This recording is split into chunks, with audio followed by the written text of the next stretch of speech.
On the road?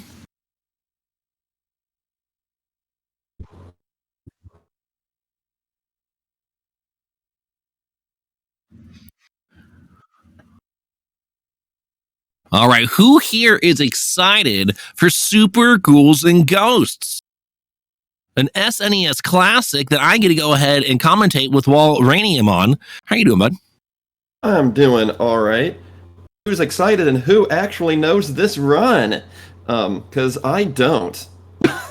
Don't worry, I know absolutely everything that I ever lay my eyes on, so we're gonna be fine. I'm just gonna look at this and dissect it with my pupils, and we're gonna know each exact technique, and we're gonna understand everything. Just like, look, the chat knows. They know everything too. They're wailing around, they're flailing. It's gonna be perfect. All right. All right, looks like we got one of our runners moving. The other one looks frozen. Yes, one is moving. Okay, they've started moving. So one is moving without their timer going, and the other started later, but actually started their timer.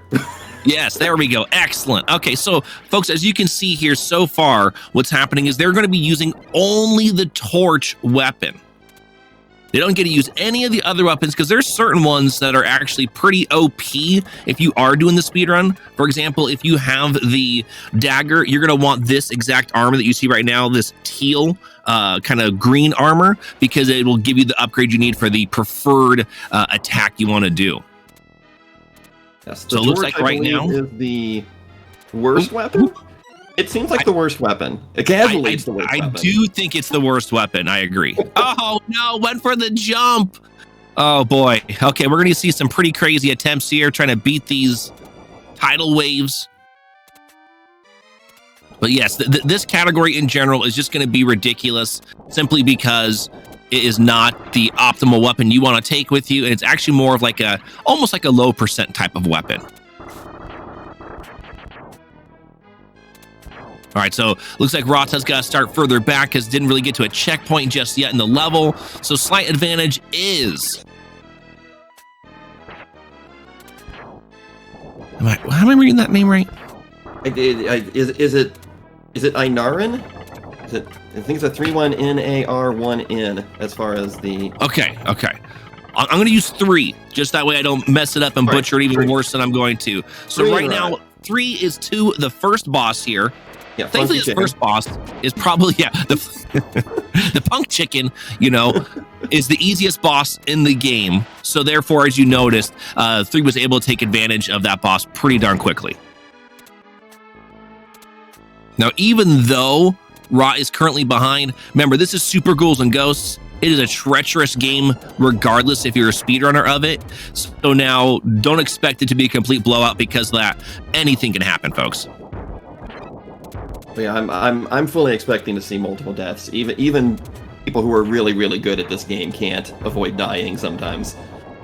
Agreed. I mean, there's so many. This game is really set up to be, very arcade-esque. Man, some of those dip downs for the double jumps, that was intense by Rot right there. Oh my god, I can't even. I can't even imagine. I was like, oh, he's dead. Oh, never mind. Okay, he made it safely. So now this level that 3 is currently on, which is level 2, and this boat level that eventually transitions into being on the raft, which is now the checkpoint for that section. As a kid, it used to just blow my mind. I was so spooked out by it. It was too intense to be on these rafts in the water. Oh my God. So I can only imagine these runners right now who are like, okay, this is a slow auto scroller for me basically at this point in time. Let's see if they get this interesting jump skip here. Yep, definitely got it. So now they have to avoid the other power-ups, if I'm not mistaken. Is that correct? I believe so. I believe torch only would mean that if you collect another weapon that you'd have to... I don't know if do you have to start the entire race over from the beginning? Is it a forfeit? I'm not actually sure the exact rules of a race with torch only. Good question, because I wasn't sure, do you have to die instantaneously to then, okay, that's your way of, oopsie, race is still going, or is it an automatic DQ? We're about to find out. Well, hopefully we don't find out, actually. Hopefully they just avoid any of that stuff and we can just pretend like, man, I wonder what would happen. But yeah, the beginning of this raft part, casually, I have died there. I have mistimed my jump. and just died trying to transfer rafts before, so... Yeah, exactly. I'm watching this going, man, they're so good at this. They didn't die transferring rafts. And I'm like, wait, that's most people. So I remember when I played this casually growing up, this section over here actually really messed me up because you can get pinched into sections where it's like, oh, you didn't go yet? That's too late. And then the sneaky we'll call them seamen. All right, I know you wanted to hear that. Out there, you'll see them in the background. That kind of gives you a warning that they are going to try to pop up and interrupt where you are at. They're going to try to spook you. They're going to try to kill you, whatever you want to call it. I remember as a kid, that was just terrifying. Oh, well, we got turned into a maiden that can't jump. Hopefully there's enough time. All right, good. It wore off. That's actually frightening to get turned into the maiden right there with all the scrolling, the semen in the background, all of it. You can't go, you can't do anything. You're just stuck in that form. Oh, there it is again. But it looks like they had the timing for those guys perfect. If you notice, they're killing them right as they're coming on screen. Wow, what a committed jump and then back off. That was insane. I can't believe that worked. Oh, goodness. All right, they're trying to get our blood pumping, folks. And I missed while we were discussing maidens and seamen, I missed Rot lose his armor.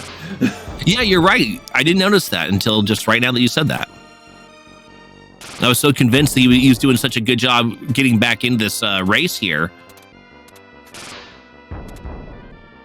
And folks, it shows that you're on an auto-scroller level because the little kind of glide dance they can do on top of the chests right there. Now, this boss always, I thought, was one of the most disgusting-looking bosses in the game. And I don't know why, but I just always felt it was so creepy. It's got this tornado thing on the base side of it, and then when it starts shooting at you, I don't even know if it's going to get a chance to shoot here. They're probably going to go ahead and wipe right through it really quick. Yep. Okay. But it shoots these like super pointy seashells at you, and it just, I don't know what it was, but it just blew my mind. I'd be freaked out. But obviously these runners, they know what they're doing. They know. That boss gives me a ton of trouble. I get really just all out of sorts trying to dodge things, and then I think I'm dodging something, and I dodge right into something. And lost their armor. Was that on purpose? That almost looks like it's on purpose because of, yeah, look at this. What? Jumping through all the lava now, so that must be like some type of glitch setup. All right. Yeah, it looks like it's taking no damage. Yeah, that has to be a glitch. Oh, interesting. Level. You can't do that. Yeah, because folks, normally this level is so annoying because let alone you have like your main baddies you see on the screen right now, there's these tiny little imps that are on the screen, and those little imps are just, their flight patterns are very treacherous to deal with. But right now, the pace at which 3 is just jumping through that section was intense. Oh, my favorite flying guy. So that flying guy is known as David. And right now won't be terrible. Yeah, nothing's hitting him. Wow, that glitch was awesome. And it does not look like Rot is using the same glitch, because... Yeah, it looks like a lot of dodging's going on right now. Yeah, dodging, actually killing enemies, actually jumping over lava. How interesting. Oh. Okay. I wonder, it must be a tough setup. Oh, did he set it up? Okay, I think Rot just got it as well. It looked... Okay, I'm gonna make this up just based on what I just saw. But it looked like you charged the gold armor, like, power, and then try to trigger it at the same frame you hit the lava. Interesting. And so it triggers that, like, shield around you, but since you hit the lava at the same time, it, like, doesn't wear it off or something? Oh, sorry, they're not. I thought because he landed in the lava it was over. I was all freaking out. I was like, he's right before the checkpoint. He needs to cross this path right here. All right, there's David number 2. Yeah, look at this. How crazy. This is wild to watch them be able to just skate through this level like nothing. Yeah, because folks, this level is really, really treacherous because lots of things are committed to their flight path, and you have very little room for error when you're going. So they're making this look really easy, but what they just did was probably ridiculously tough. Yeah, and the jumps are not... Jumping in this game is not easy, because it does have that kind of deterministic jump. Once you're kind of in a jump, it's very difficult to change what you're doing. Yeah, anytime that they have changed direction, folks, it's got to be like a near perfect input, only because, like, just like Wall was saying, like, once you're committed, you pretty much are stuck going in that direction. Now where 3 is, which is inside the monster's belly here, as a kid, this used to gross me out because I'm thinking, what the heck has all these spiny things and stuff inside of it? Come to find out, you know, it's not too far off from how it is inside a human's body as well. You've got all these different little feelers and hairs and stuff like that inside your own stomach. If you did not know. I am not going to sleep tonight because now I'm going to picture my stomach as this level. Now, granted, I don't think that you got these demons, you know, flying around with fiery skulls. That's a bonus, you know. But some days it feels like it. Oh. That's true. That's true. After Taco Tuesday, I know I'm definitely in that same boat.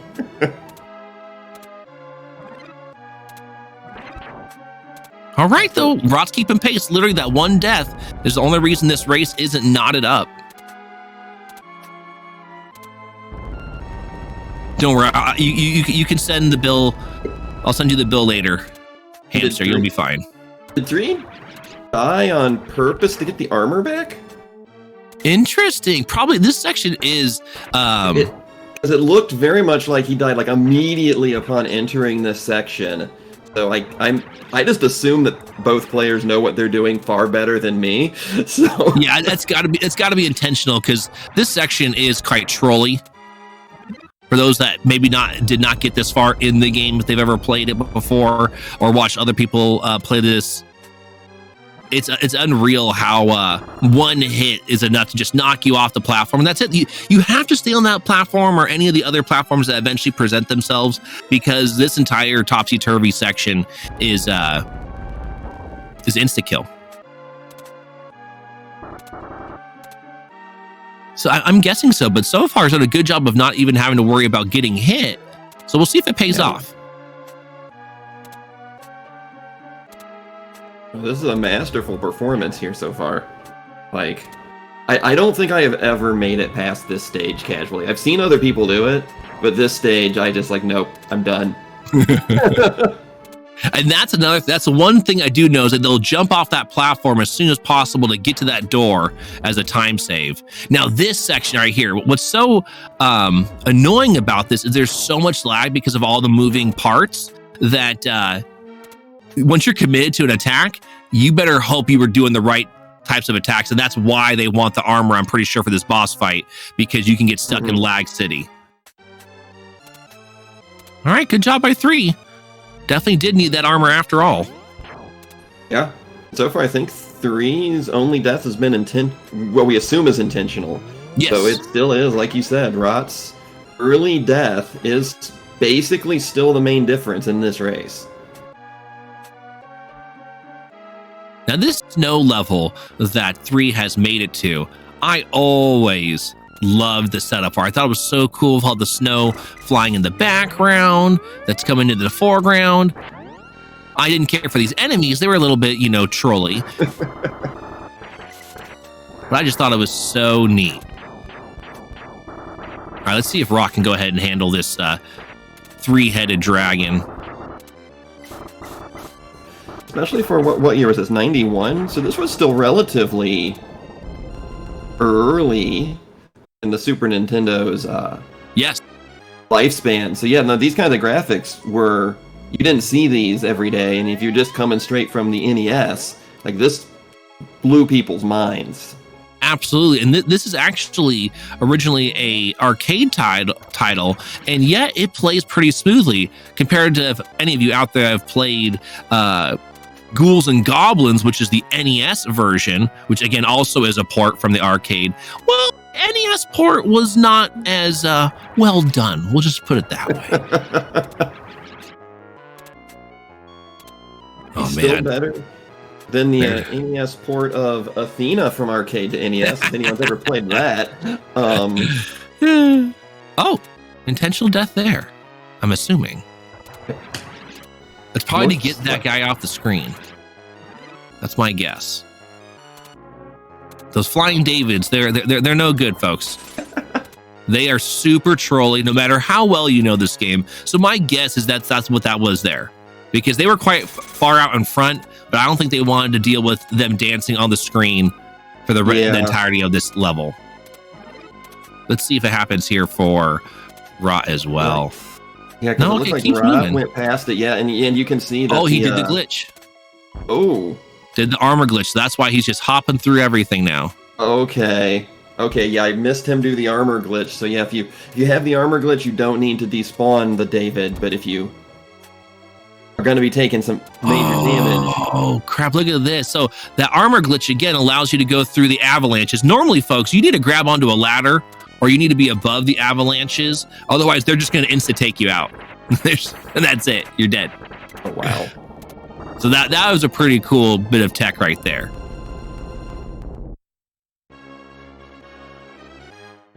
Looking at it now, it is...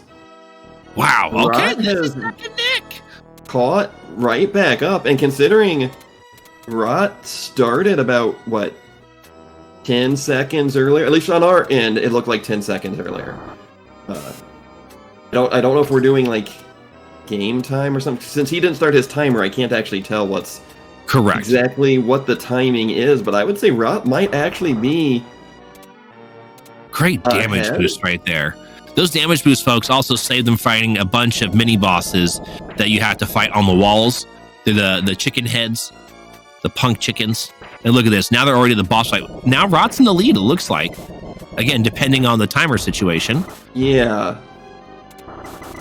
Now this boss also, this first version isn't the worst, but you're going to notice when it becomes super trolly. Like this platform right here set up, that's not what they wanted. Both of them just took a death. All right. They'll be at the beginning of this level, because the reason why they didn't get to a checkpoint is they skipped the checkpoint when they did that damage boost. So since they did that damage boost, this is probably going to be kind of tricky for them now, because David's going to keep getting in the way here. Yeah, you get a checkpoint if you go up and around the typical way that most of us probably would have done to get here. Yeah, but if you do right here, the damage boost. Yep. So I'm wondering if they're trying to... I think he's trying to work in the checkpoint right here. I think that's what's going on right here. Okay, trying to get the armor. Aha! I had to work all the way back for the armor. That makes sense. It's trying to play it super safe. Armor, but might have also gotten the checkpoint by doing that. Look at this. How interesting. All right, decide to go for all the upgrades. Very, very cool. Because if you attack those out of order, folks, the game does abuse that fact. So I think here it's going to try to go for some max damage output here, because you do more damage with your upgrades than your typical, just your normal torch. Now, 3 did get ahead because went right for the boss, but as you noticed, Rot made that time right up and won't need to take a death to get armor back, because it already has the full upgrade. So now it'll be interesting to see how this climb section is, because casually playing this climb section is so tedious. So I'll be really curious to see if they have any tricks up their sleeve like they've had in other levels to create the iframes for themselves. Yeah, the combination of the punk chicken heads with those erratic flying little imps is just a massive pain in the ass. All right, folks, David's on the screen, but David is now dead. We're okay with that. Yeah, these two right now are just unbelievably on top of their game. Because honestly, when you lose some of the momentum that either one of these had at certain points, it could get in your head, and they're just trucking on through, doing more and more amazing moves, and honestly doing things that just seem so impossible. Well, and you can also tell that both of them were ready with some of their backup strats if things didn't go well. Yeah, yeah. 3 took out the boss with no armor on, but then we also saw Rot go back and get the armor because he knew exactly how to get the armor upgrades.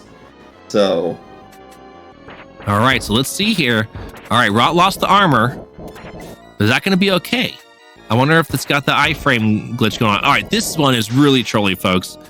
This green one, that's the one that's got like really big flames, really big lasers it shoots. It looks like it's jumping away, so the iframes must not be available on this one. Looks like it's the plane just...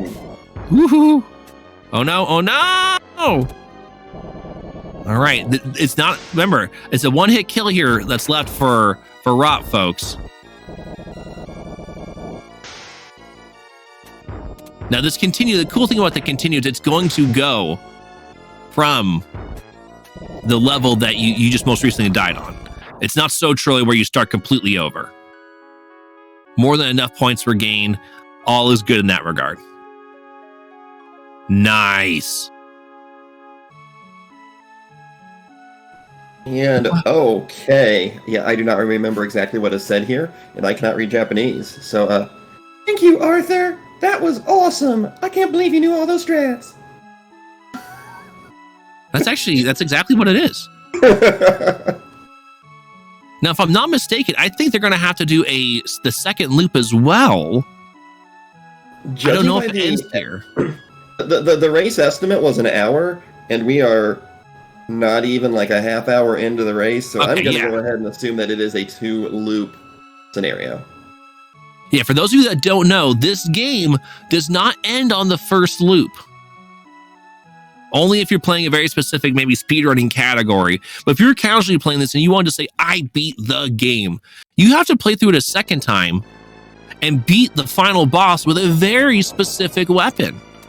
So I'm sure this torch and play right here is all the way until you need to have this very specific weapon to end it all. Okay, here we go. Loop 2. Unless there's a way to glitch this. I don't know that there's not some sort of glitch that you can do and not have to pick up the, what is it, like the bracelet? I want the fairy bracelet, I think it's called, maybe? That sounds good to me. Let's go with it. All right. So, folks, the fairy bracelet will never present itself unless you have the gold armor already. So you have to have the gold armor first, and then if you open up treasure chests that would reveal armor upgrades, instead you will get to see the fairy bracelet. But my guess is they have to stay using the torch unless there is some kind of glitch, and they'll have to wait until later to grab that fairy bracelet. All right, so Roth's going to play it safe on some of these jumps right here. Or maybe not. Ooh, calling my bluff there. All right, I like it. Heard you. Heard you say that like, oh, no, playing it safe. That not me. That's right. Nice try, commentator B. You're not going to get me. It's like, dang. Oh my god. Still, the some of these double jumps, like at the very bottom, I'm like, he's too far down. How can he? Nope, he made it. Yeah, exactly. I'm like, he's already touching the water. He's dead. Man, fighting this boss with the torch is, oh, whew. All right, cool. This is still a run, folks. This is still a run. That was huge for 3 to get that kill there and only be 1 level behind. Because remember before, ended up being about 3/4 of a level behind and came back. So it's possible, keeping about that level's worth of distance, it's still a run for anyone. Hey, you die at the wrong point. You die like right before the next checkpoint, so you go all the way back to the previous one. God, it stings. It stings. So this is one thing I thought was, the like magic transformation thing on purpose to get a boost into what? The act. I don't believe I have seen that. How crazy. Wow. Well, folks, we're learning every single moment that this race continues to go on. Those so dangerous mimic jump overs. How they do it. I don't think I've ever done that casually. I believe the mimics always win. Yes. Oh man. So some of these corners that they are able to cut here, knowing how big the enemy hitboxes are, is very impressive. It shows they put a lot of work into this run, let alone prepping for this race today. All right, now we got this nice slow auto scroller. Rest the thumbs a little bit. Can't Probably is a nice respite here, especially on loop 2. Yes. To give yourself just a little bit of a breather here. Like you can't take your eyes off the screen. There's still a lot of stuff coming at you, folks, but not the same where you're doing your double jumps. You're having to hold right every single second, so you're not losing time. Already knew to throw that torch before landing on that seashell. Impressive. Or clam, maybe, is a better name for that creature.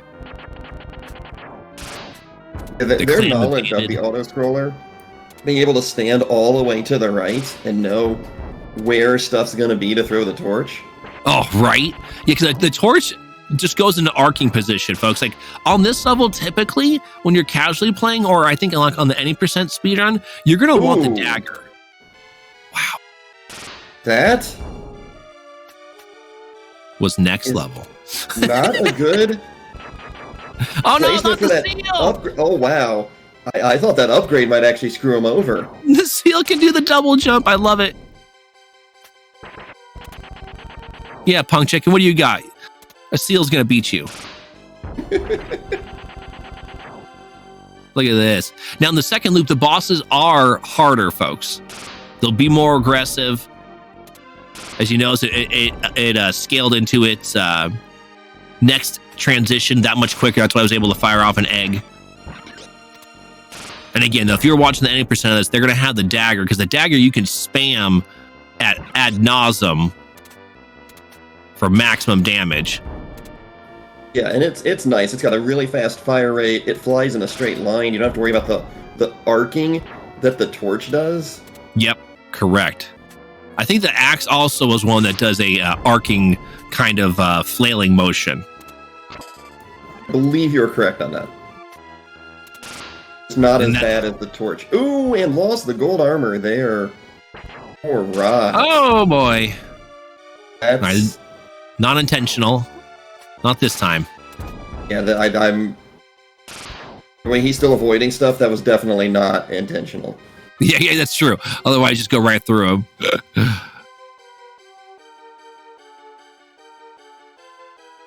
So that armor glitch for the iframes has been so cool to see. Like, that just blew my mind. Yeah, I did not know that existed.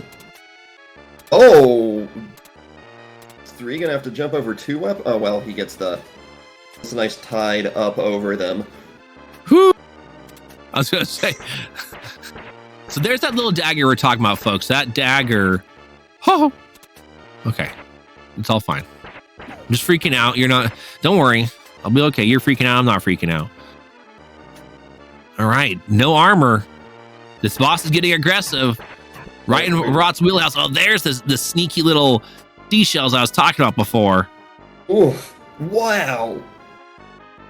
Yeah, and on loop 1, I don't think it fires quite as many of those. Agreed. I'm going to assume that is accurate. I don't think I've ever seen just 6 go flying out like that before in one go. Wow. Trying to maintain this lead. All right. Rot does maintain the lead still. And that's actually, that auto-scroller might be one of the most dangerous parts, because if you die, you have to start back. Really at the far. Beginning of the raft section. Really far back. You would lose literal minutes, and that would be very dangerous. All right, so I do think what you said earlier, that it has to be the gold armor, is actually the important aspect of that glitch setup. Because right now with the silver armor playing very safe. Yeah, and let's see, got the green. And there's gold. Now charging up, and hit it when you hit the, yep. Alright, it's got to be that triggering the gold armor power at the same time as you hit the lava. Wow. Fascinating. Absolutely fascinating, folks. Now, I don't know how tight of a trick that is. I do not know if that's a frame perfect kind of thing that they're just making look easy. Or if there's any sort of leeway on that. Like some of these jumps here too, where like they're bumping their head into the platforms to get accelerated downward movement to then get to the next platform. Those are also tricky because if you hit the edges, folks, those are spikes and they kill you. So again, once making it look so simple.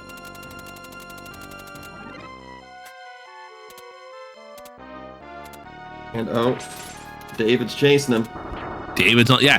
And I'm telling you, that darn freaking overzealous mega imp is just, it's so annoying.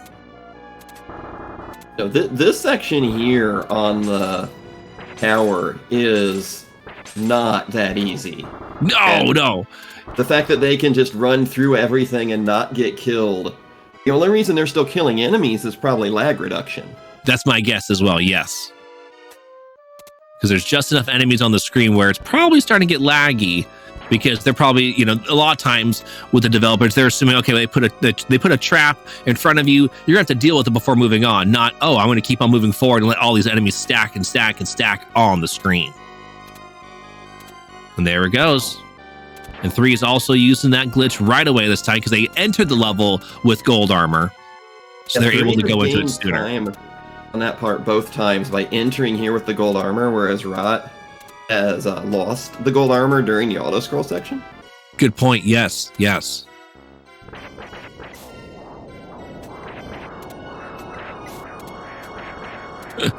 Oh, this boss. Oh my god. What a jump. What a tough weapon to fight this boss with, I would think. But they know exactly where they're going, the right jump height. Easy. Wow. All right, Rot is still holding on to the lead here. As entering the stomach, part 2. I always thought it was cool to be able to go inside those chambers as it rotated, though. I thought that was just such a neat aspect of this level. No, the rotation is very neat. And you notice that with a lot of early Super Nintendo games, you have the rotating here, you have the rotating in a Super Castlevania 4. Yes, I was thinking, you're right, yes. But they definitely wanted to show off that, look what we can do. We can rotate. Look, this is like a 3D world. Whoa. Who knew rotating was your key to showcase some 3D graphics, folks? Welcome to the 90s. Uh-oh. Trying to jump over that one. All right. Whew. Still amazing because I think that right there, specific one, is a checkpoint. So if they had died before getting inside that chamber, they would have missed the checkpoint, and that could have been really treacherous. It would have given 3 a big chance to get back in this easily.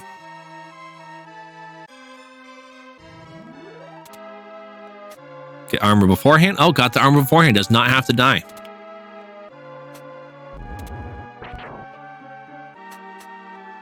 And that's another thing that you'll notice, or have noticed through these runs, is that they know exactly where every armor drop probably is.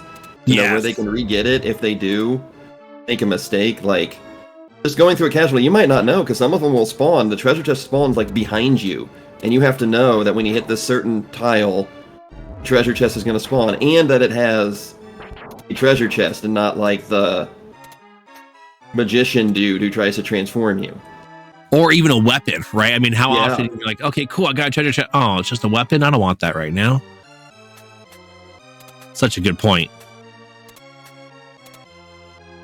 And also they even know, because some of the chests, you can't just step on the tile, you have to step on the tile and do double jumps to be able to spawn certain ones, and they have that memorized. They've done their research, they put in the practice, they know exactly what they're looking for. And I want to say that you can spawn it, like I saw 3 spawn a chest at the beginning of the level, which involved going backwards and double jumping, but then didn't take the chest. Now that's because the way the chests spawn, I believe, determines what's in them, and that if he didn't spawn that chest, the future chest might not have what he wants. Yes, that sounds about right. Folks, we're going to pretend that's right, okay? So let's just all agree, regardless of what the truth is, that is right. I like it. Works for me. I like it. All right, Rot is being really aggressive here on this triple-headed dragon. And the Hydra is down. Wow. Nice work by Rot. And again, good job by 3 here, still staying aggressive. Those couple of deaths that happened that they probably did not want has not slowed down their ability to remain confident to keep pushing it. Because again, a death by Rot in the wrong spot in this game and this race is knotted up.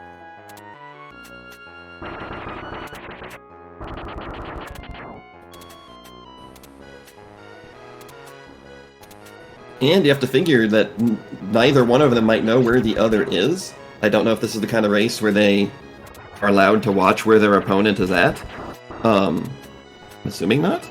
But you don't know if the other person has died multiple times on an auto-scroller or something like that. That's a very good point, because that way you don't even know that, okay, I just got made aggressive, or, hey, I feel like I've got a really good pace here, I'm going to play it safe. That's a good point. Versus if you know, you're like, oh, I'm already, 2 levels ahead. Well, I'm definitely going with the safety strat here. I always thought the little dudes that are just, they're worth points, basically, folks, that are inside the little pots. I always thought those were so cool looking. Just their graphic and the way they glowed. I was like, oh, this is sweet. I always wanted them to do a little bit more than they did of just giving me points. I know. I was like, oh, that's going to be really good. That's going to be... Oh, it's points. Okay. I'm like, okay, I've collected 100 of these. I've got to get a bonus, right? No. Oh, okay. So if you notice, Rot is still playing it safe here, folks, because Rot does not have the gold armor yet to be able to do the glitch that they want to do. Oh. There it is, I think. Yep. Got the gold armor just in time and then triggered it on the avalanche. That's... Wow. I have no words. That is... this glitch is blowing my mind. Yeah, exactly. I did not know this was a thing. And as I can see, 3, I think, already has the glitch set up. Because they're just running through enemies. Yes, they are. Wow.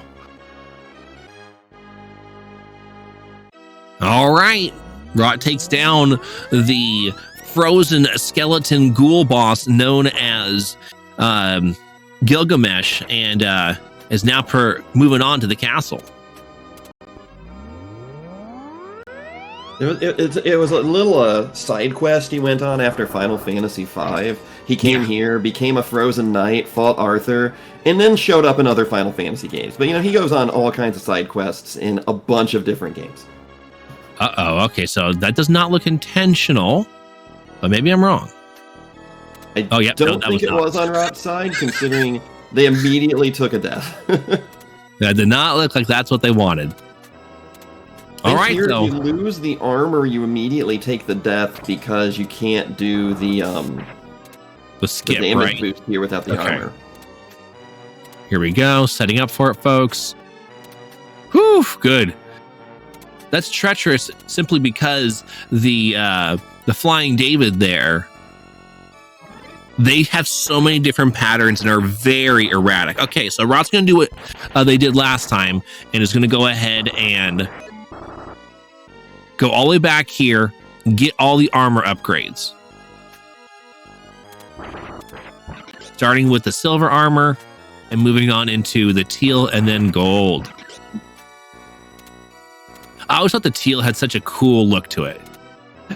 I always thought the teal was actually the coolest looking ones. Like, you upgrade to the gold, I'm like, hey, this is nice. It's got a better move, but I kind of wish I still had the teal. Yeah, absolutely. I wholeheartedly agree with that. All right, here they go. Look at this, folks. Look at this race again. What is this madness? What is this madness? And here is where you see 3's aggressiveness possibly coming to their advantage, that they did not go for the gold armor, which, as we can see, did not even help Rot. They have not gone for that, so they can gain a lot of time by their very aggressive approach to this particular level. Now, they could also screw them over if they land on a laser or something. Yeah. All right, just like that. All right, Rot's right back in it. So Rot's not wasting any time, though. This time, Rot's like, okay, I feel like I'm probably behind here, so I'm just going to go right to the boss. And so that's what I'm assuming they're going to do right now for the rest of this level until they're through it, is they're going to assume the other person's gotten so far ahead because of their untimely deaths that they're going to have to play it safe. Ooh, just over that laser. I assume both of them probably have to go on the assumption right now that they are behind. And that they don't know that they are actually just about tied. Oh, man. And it shows that they know these moves pretty well, folks, because this combination of aggressiveness that they're doing and the moveset of the boss, it's so easy. It's so easy to get owned. They're making it look way easier than it actually is. I like the going up to him and ducking so that you can try to bait his little dick fire downward. Yeah, you got to get that burning sensation going downward and not in your face, because let me tell you, it's going to slow down your pace. So they're doing good moves by doing so. All right. Both on the final level. But remember, if what we know about this game casually is going to apply to this run, I assume that they're going to have to get up to gold armor and up to the fairy bracelet. That is my assumption here. We're going to find out as they continue to scroll through if that is going to be the case. Spawned both of those. Oh! Yep, there's the other chest. Yep, I was like, I think he has to spawn the other chest for... Oh. Yeah, and then, damn it, Dave. Come on, Dave, what are you doing? Always messing it up. All right. Can get the silver one, or sorry, not the silver. Can get the teal one right away here. Gonna get the gold one. And there is another chest. But this David's gonna be in the way here. Oh, nice moves. Yeah, it's gonna troll. It's gonna do that little jig. So they actually want to go ahead and get another chest here, folks. They have to do a double jump. There it is. Now, they're not going to take that one. They're probably going to go for another one that they spawn later, but they need to spawn that to be able to set up like Wall was explaining earlier. And how you would know to do all of these things? There it is. No idea. All right, so they do have to use the fairy bracelet to defeat the final boss, just like we had assumed. Folks, you're going to notice this weapon also is a terrible weapon to use. This one is required regardless of the category you're running. Because you can't beat the very, very final boss. Like, it'll let you beat it, but it's just going to start you all the way over from the beginning again.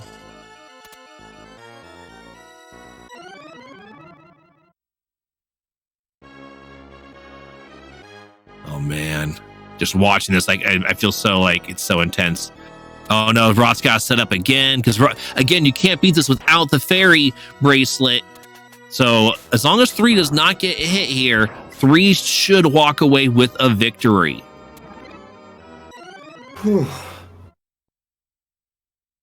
Look at that. Okay, now the game actually is not over. Yep, there's a special Loop 2 boss. So, again, this race is not 100% over yet. Now, I know a lot of the spearers will make this fight look a lot easier than it is as well. Ow. So we'll see here if it does become difficult to where Rock has a chance to get right back in it again. Gold armor's already gone. All right, they got to play it safe now. They have the lead, but do they know it? Oh, wow. Okay, that was an... Oh! Wow, can we get some GGs in the chat for 3? That race was insane. That was. 3 was Back ahead and for almost forth. all of loop 1. Rot took the lead with at the end of loop 1, held the lead for almost all of loop 2, but then has had some real struggles here near the end of loop 2. Those Davids are terrible. I try to tell you folks, like, you know how experienced these runners are at this game, yet those flying Davids are terrible. Good news is that Junkyard Dave does not allow any of those flying Davids near him. So thank goodness for that. All right, folks, let's keep on rooting for Rot to beat this loop. Let's see a nice finish here, even if it's not at the preferred time for the run. Just beating this game with torch only. I know both of them had to have done it to agree to erase this, but it is an impressive feat. I don't think we can stress enough how so hard this is. And he's trying to bait the David to move in a pattern that they want.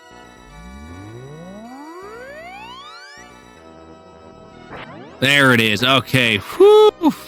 All right. We have hope here now. They don't really care for the shield. You can grab the shield, folks, but it's not really that important.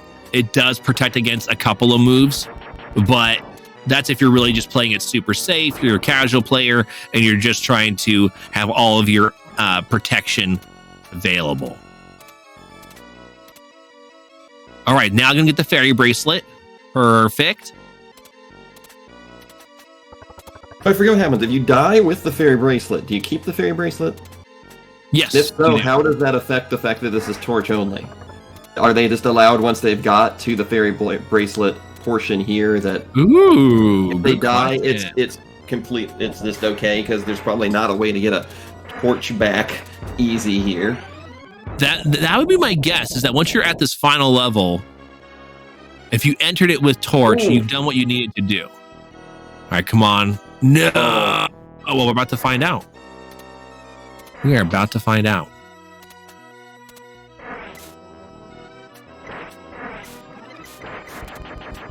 Okay, yeah, so they just keep it looks like.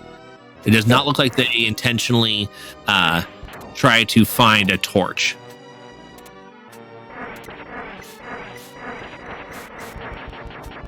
Oh, there's the actual name of that. Cockatrice. Yeah, I'm like looking at like, whoa, he got actual names of bosses. Wait, what? Yeah. Oh, okay. Well, we'll educate you, folks. We thought we got the right names before, but we were wrong. Punk Chicken was his name in college, though. Oh, okay, that's true. He had to reform himself over time. Yeah. Hydra. Cockatrice now, but that's just because, you know, putting Punk Chicken on a job resume, you know, they're like, oh, we need a boss for this game. Putting Punk Chicken, nah. That's a very good point. Very, very good. All right, folks, look at Gilgamesh here. Just terrible. See, that's the name. You might think it says Astaroth, but it's not. It's actually Gilgamesh. The A is silent. The G is very heavy there, and don't you worry about that. We got you covered here. All the letters on the screen are silent. It's actually Gilgamesh. That's right. It's actually Gilgamesh. All right, here we go. Okay, let's see Rot take down the second to final boss. Get the right setup here. All right, there we go. Patient with this loop. The big issue you'll see with this bracelet attack is that it's got really short range. Yes. Especially if you're not doing torch only and you were used to, say, like the dagger, that this is a slower and shorter ranged weapon than you would be used to with the dagger. And the interesting thing about it, the closer you are with it, the more damage it deals. So if you're just barely nicking the hitbox at the edge of the attack, you are doing less damage. So if you notice, they're trying to stay close, but it's pretty treacherous to stay close. All right, here we go. Final boss. Let's go. You get some hype and good luck emotes for Rot in the chat, please.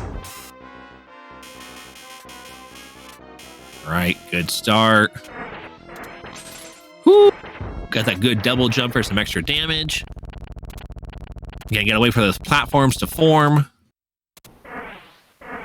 That's exactly where they want to stand for it. Yes, there it is. Look at that, folks. Bada bing, bada boom. This race is officially over.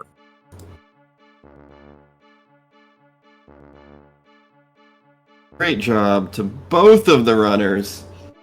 That was, again, beating this torch only is just, that is an accomplishment in and of itself and should be applauded.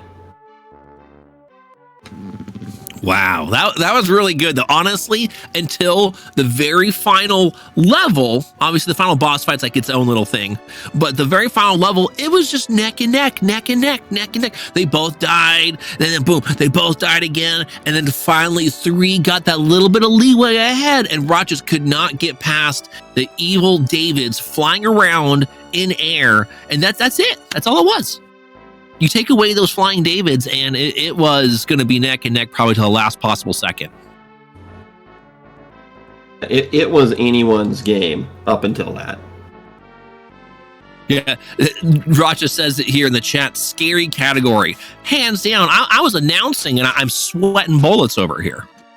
Yeah, I think every time someone did one of those, but for me, every time someone tried to do one of those double jumps where they're touching the water, I had a little bit of a... Okay. Nope, they're good. They're good. They're good. They know what they're doing. Or when even when they had the glitch going with the not being able to take damage, they're jumping like, no, don't touch. Oh, never mind. You can touch those. Cool. Yeah, exactly. I remember that. That's right. As a Dave, Junkyard can confirm. All right, folks, remember, this is just the first race of the day. There is more to come here shortly. Dave and Kat will be setting up the next run, which, if I'm not mistaken, is going to be Chip and Dale Rescue Rangers.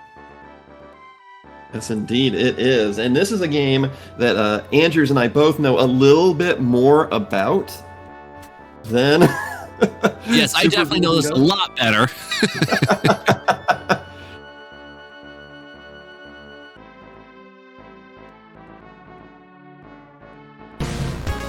I think our race coming up here is going to be between, let's...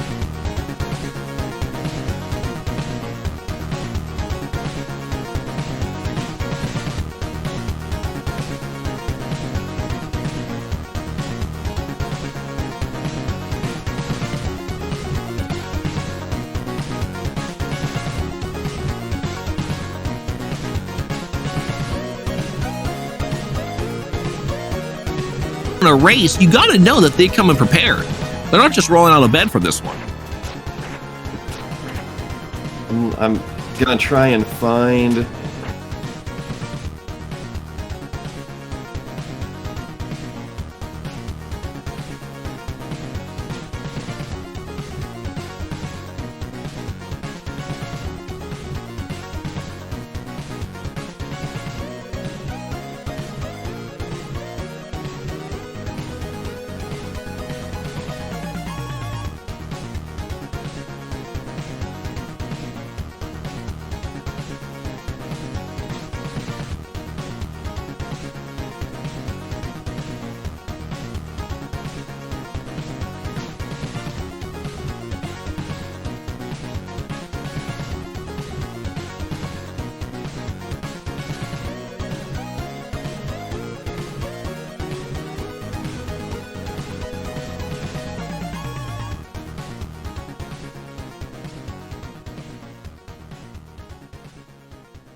I jump in with you. All right, that works. All right. Here we are, got Chip and Dale just about ready to go. In this game, if people have not seen this, this is a terrific, terrific speedrun. Let's see, as both of our runners are ready. We're just going to count them down and get this on started. So, ready? Let's go 3, 2, 1, and go. All right. So, folks, what you're going to see here from either of them, it doesn't matter if you're Chip and Dale, but obviously I'm a Chip runner. So I'm going to be rooting hardcore here for any Chip runner, period. But no, okay, so you're noticing what they're going to have to take advantage of a lot of the times is really good movement. They did the demo screen to start out the entire run, so they don't have to worry about boss patterns. They know exactly what to expect from the boss. So this run's all about execution. That particular, I guess you can call it a glitch, of locking in the RNG, it makes it a much safer run than it would otherwise. I often forget what the other patterns bosses can have even are, but they actually vary quite a bit. Yeah, some bosses have like 6 or 7 patterns, yep. And the ones locked in here are not necessarily, I believe, especially with the spaceship boss, there's actually a faster pattern, but since you can't guarantee it, guaranteeing a slightly slower pattern is still considered much, much more advantageous.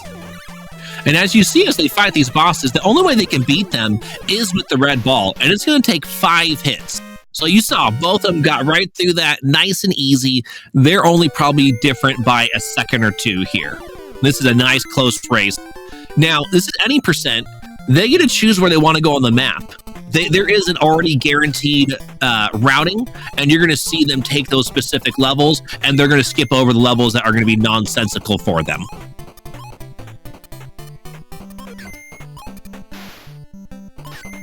All right, so here's a part that's going to start to show where the runners separate themselves is how well can they do these faucets. It takes 3 turns of the faucet to go ahead and move past it. Great job by Zaelyn there, and Nate also gets through. Those faucets are kind of finicky. Like, you can think that there's a way to wiggle back and forth walking that's... don't think I saw either of them do, because it's a lot more difficult to pull that off successfully. All right, great drop downs, great climbing up. That's actually really, really tight window right here that you're going to see these runners deal with as they're dropping through, trying to avoid getting hit. And Zaelyn went for the quick kill on the spaceship, almost got it.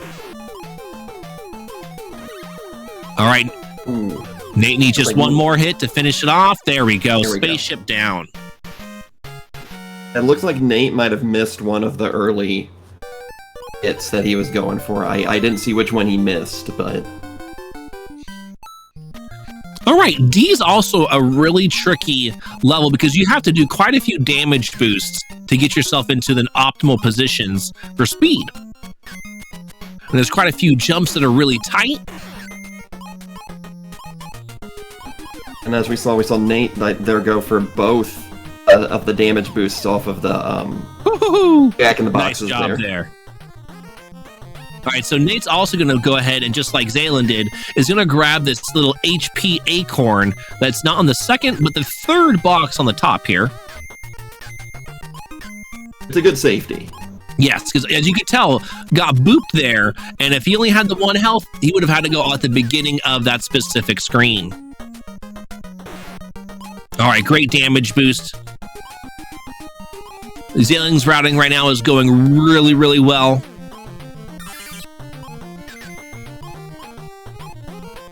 All right, here's the robot fight. And, ooh, I think that was just in time for that kill for Zaelyn. Yep. There we go. Wow, folks, that was tight. I wasn't actually sure that the final hit was going to register in time there. I was curious. I was like, was that quick enough? All right, cool. Nate gets past that boss. Robot down. Oh, I think Zaelyn missed that. There was a very, very tight damage boost you can do on these falling little balls here. Got that one. The earlier one, it's really, really tight. It saves very little time, but kind of still worth going for. Yes, absolutely. So this is one of the shortest levels in the entire run. However, though, as you notice in the screen too, is a lot of climbing. Well, you can just fall to your death because it's a pit. All right, so Zaelyn traverses that no problemo. Making my warning heed sound ridiculous. Both of them actually doing extremely well with that climb. There we go. All right, Nate gets through. So now this next level that Zaelyn's already in and Nate's about to get into after the bonus level is the casino. I'm sure a lot of you want to decide to go ahead and place your bets. Remember, only bet legally in your state or province. This level's really interesting because it looks really dangerous. There are a lot of enemies. You got those jumping crocodiles. You got these charging dudes. But really, it ends up being one of the, in some ways, easier levels at times because everything is just so deterministic. Like the crocodiles, you know exactly how they're going to jump. And if you move the same way, you will always get through them unscathed. Yes, correct. Now, if you notice there, folks, when Zaelyn approached that bomb set, there was only one bomb there. There's supposed to be two. All right, Nate also pulls off the very specific kill. For whatever reason, that specific kill on those ant lions, if you kill I think it's the third one in the row, it'll automatically despawn one of the two. Why? I don't know, but the runners know to do it, and it saves time instead of grabbing and throwing two bombs out of the way. I've always been really curious why that works like that. Yeah, that's a good question. I really don't know why. All right, cutscene for Zaelyn right now.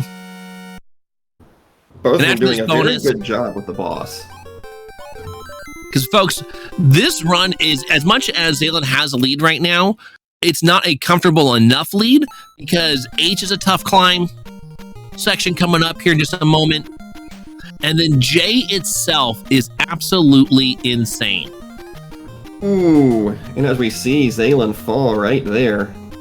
And that can happen because when you're trying to set up for this climb, there's a specific pixel you would prefer to jump from because it really gets you in a comfort zone. All right, so this is neck and neck.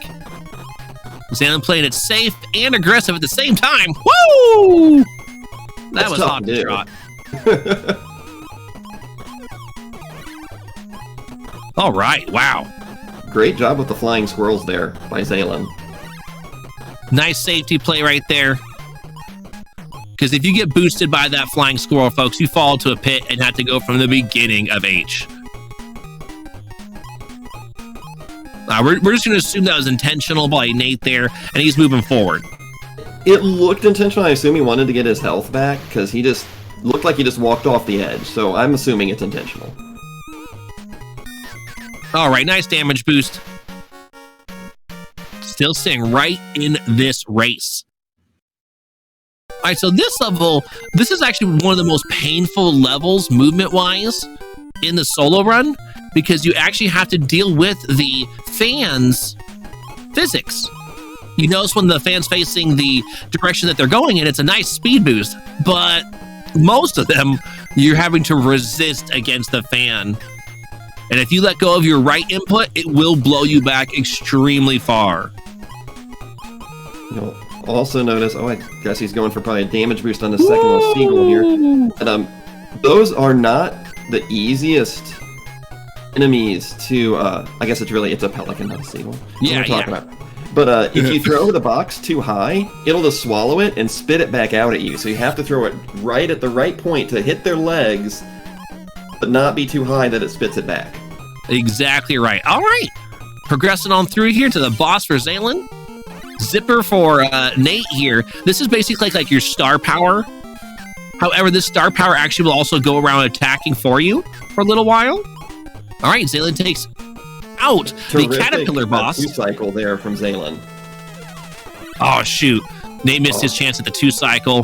That's okay.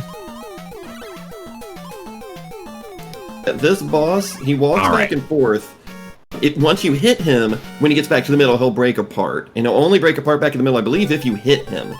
So you're trying to time it to hit him right after he passes that midpoint for that very first hit.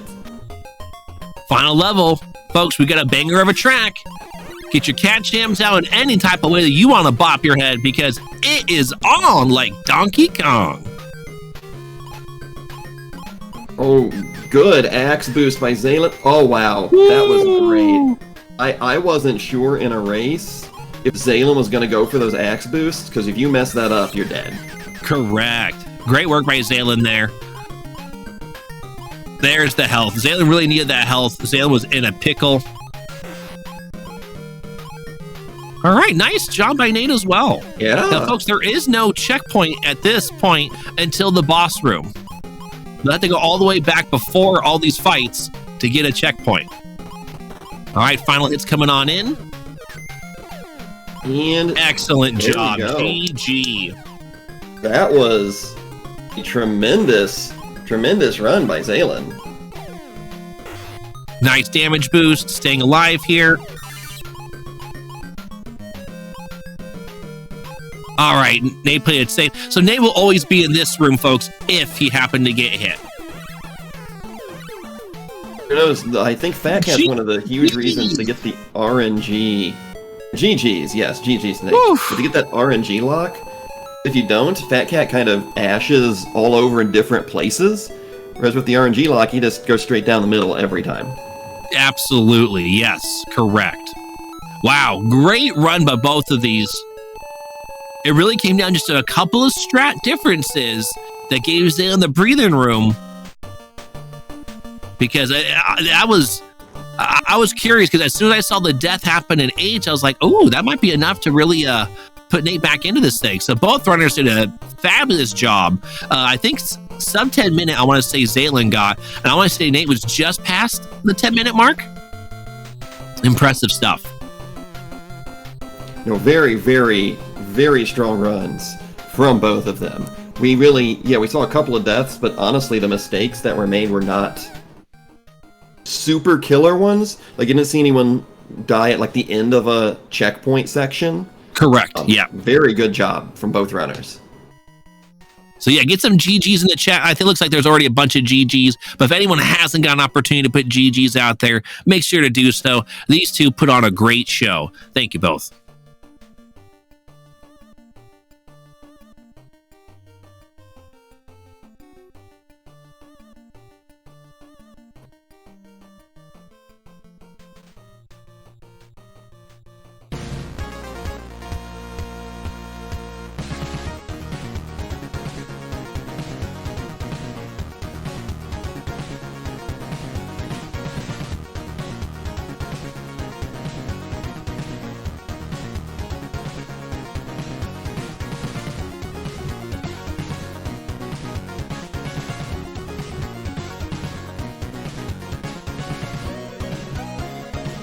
All right. Thank you. As we're trying to explain your event here, and you're like, oh no, we can't have any explanations here. All right, we're happy because, folks, stay tuned because the very next run is going to be Alien Crush Returns. All right, it's going to be Burst Air versus CheeseVikingGames. Enjoy that run. Walranium and myself, General Andrews, we're out. Dave's kicking us out. We are done.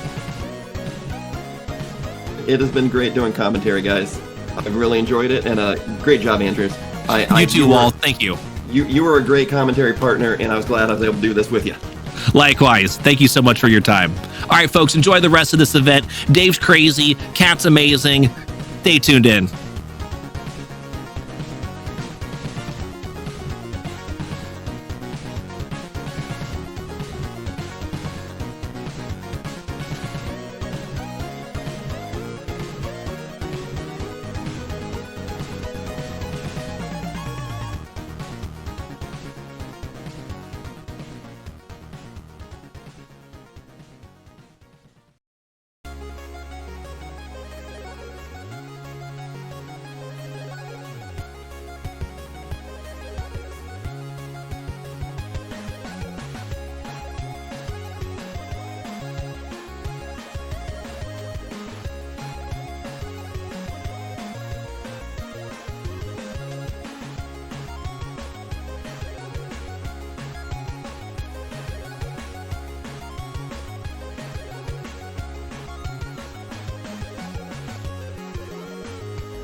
Okay, I think we're ready to go. Hello. Welcome, everyone. This is gonna be probably the weirdest game of the day. Maybe some of you have seen it. I'm guessing not, but I hope you guys enjoy it. This is Alien Crush Returns. Fresh speedrun. Just made the leaderboard. Hot off the press. Hot off the press. Yeah, this is Burst Error here. And we have CheeseVikingGames Hello. agreed to this madness today. Thanks for coming, Cheese. This game rules. It More people does. should see it. It's really cool. Yeah. It's on the WiiWare service from 2008. It's a WiiWare exclusive, so it's impossible to purchase now. But it's a good time. And I know Cheese is a little under the weather today, so you're gonna have to listen to me blab on for most of this. But hopefully we get a run done. So we're gonna the timer starts on the first ball plunge in 3, 2, 1, go. All right, so this is a remake. Oh no. Cheese had a good start already. No, my right click is not working. Uh-oh. Okay, we got there. All right, I can wait a sec. No, I'm good. Keep You're going. good? Okay. All right. Right click closed my my ball window. anyway. So did I. Like immediately. That's fine. Anyway, we're good. I'm on wonky controls because I'm emulating. It's very challenging. Yeah. Here's what it is. Yeah, Cheese is using a mouse click and a keyboard button to control the flippers. It's awful. I have a slight advantage. But yeah, this is a kind of a remake of an old TG16 pinball game called Alien Crush, which that's a little bit more well known than this one. But it is an interesting little speed run. There's 3 levels, a couple bosses. There's if you notice those little weird slug things with arrows on them, those are kind of what you have to kill to clear the level. You have to kill a certain number of them. So getting to the second stage here. Oh, stay up there. Yeah, you have to kill each little peen about 3 times. Yeah. There's also some special moves you got. Like in the upper left, you can see you can have some stuff on cooldown here. There's a multi-ball, there's a reverse ball. Oh, I just lost one. And one of the better ones is a fastball that just kind of speeds up. I'm too nervous for fastball. It's so hard to control. It can really backfire on you. Also, it's hard to shift away from one of them on my control screen. Yeah. Oh, I just killed myself with it. Yeah, I'm having a great run so far. Yeah, so we kind of started running this a few weeks ago, so it's fresh. We're still learning a lot.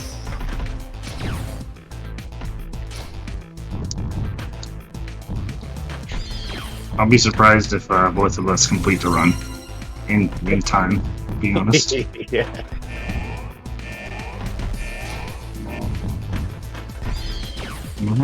Stage 2 done. I'm still on stage 2. I'm having some difficulties here. Multi-ball on command is huge. Yeah. Such a time save. That one is a big. I did not figure that out in my PB run. So Yeah, that one is huge. Being able to control multi-ball is a big deal. So here's the first boss. Can you figure out how many hits he takes? I haven't. I haven't had. I have not. I tried to count and I got confused. I do know with we have been running the game on easy mode, and just purely because everything takes less damage. So the boss fights are really long on normal and hard mode. Kind of makes it not as fun. Oh, get up there.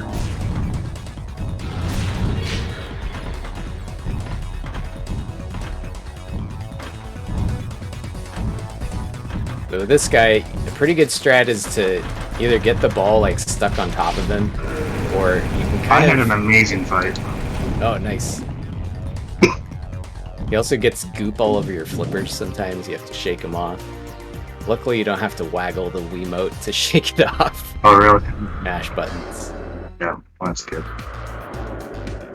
I think that boss is definitely the run killer.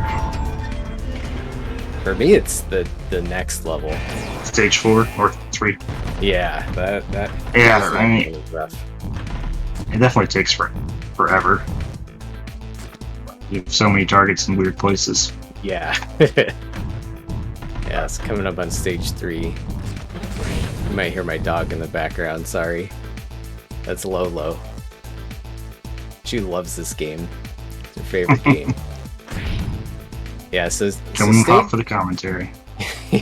stage 3 has 2 slugs like up in this upper part of the stage, which is pretty tricky to get back up here if you get back down to the bottom. So what I usually do is I'll hold the ball and kill 3 of the... Yeah, I cleared the right side. I couldn't clear the left side on top.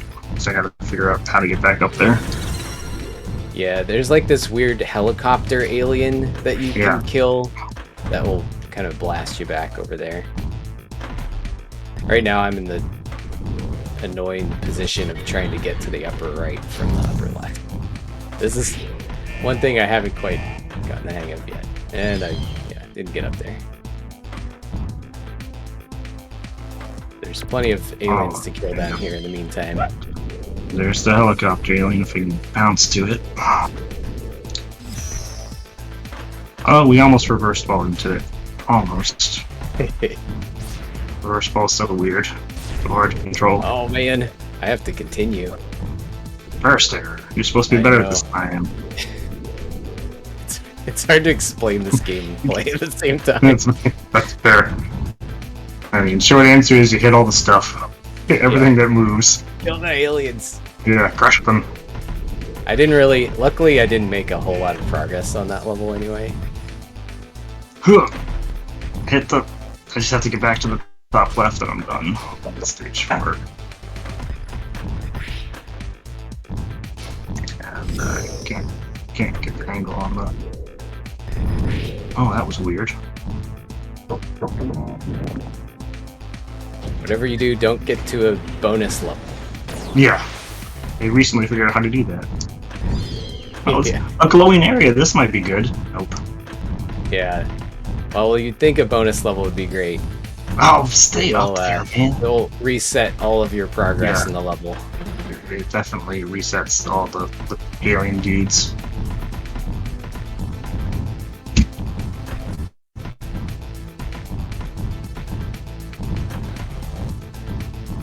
Yeah, I am like stuck. Guy, just hit the guy one more time, please.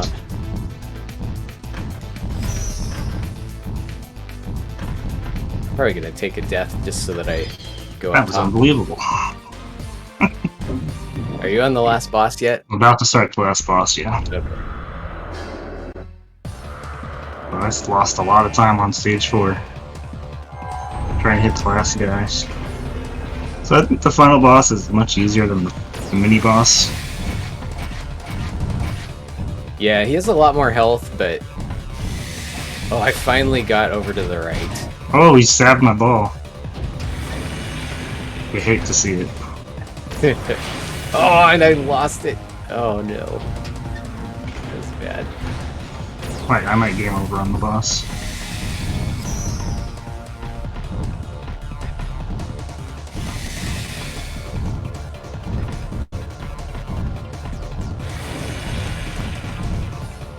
Yeah, stage 3 is just the worst. I can't tell if I'm hitting him from up there. Do you know if you can hit the boss from behind on the final boss? You can. You can. Yeah. Nick. It seems a little bit difficult to do damage to him up there, but Yeah, it seems like. you can. I've gotten the very ball precise. kind of stuck up there, and it hits him like 2 Oh, nice. times. You know, I've been trying to get reverse ball to work the way I want. And sometimes it looks like it doesn't do any damage. Oh, I think I have like 1 alien left. I'm still on level 3.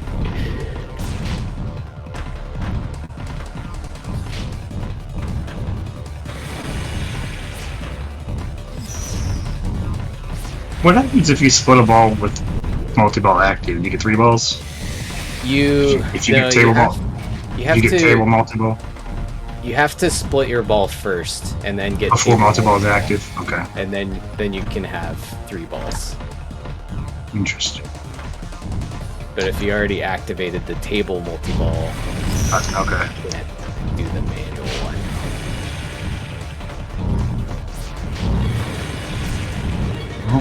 I am still just stuck in the upper left here. Oh man. I'll never finish. Ever.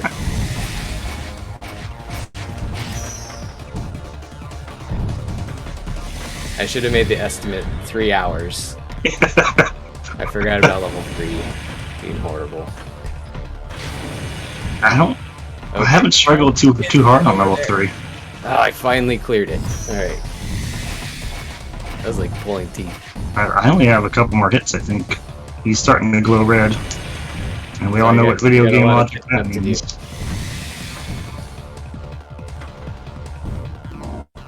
Good thing I've been saving a secret strat to kill him in 1 hit. And the secret strat is wait for Cheese to game over on his last ball Yeah. before he finally hits the. Oh, that would frost. do it. That would be good. I got the triple ball to start off. Oh, there you go. 3 times the hits. Oh, don't die, please. Oh, by the way, the timer will stop when game clear shows after this boss blows up.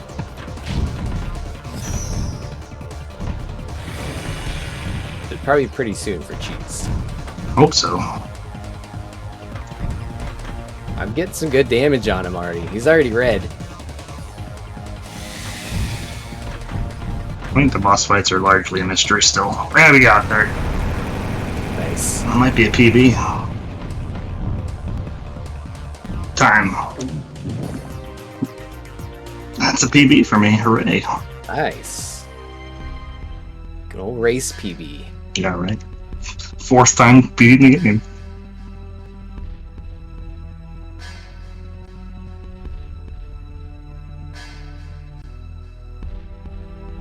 Yeah, hopefully some people are introduced to this lovely game today. Even if you don't have the means to play this, definitely check out any of the other Crush pinball games. Yeah, the 2 on TurboGrafx are excellent. Alien Yeah. Crush and Devil's Crush. And the Very forgotten fun, forgotten speed one. run game too. Yes, the forgotten one on Super Famicom, Jackie Crush, is Jackie amazing. in my opinion. Crush.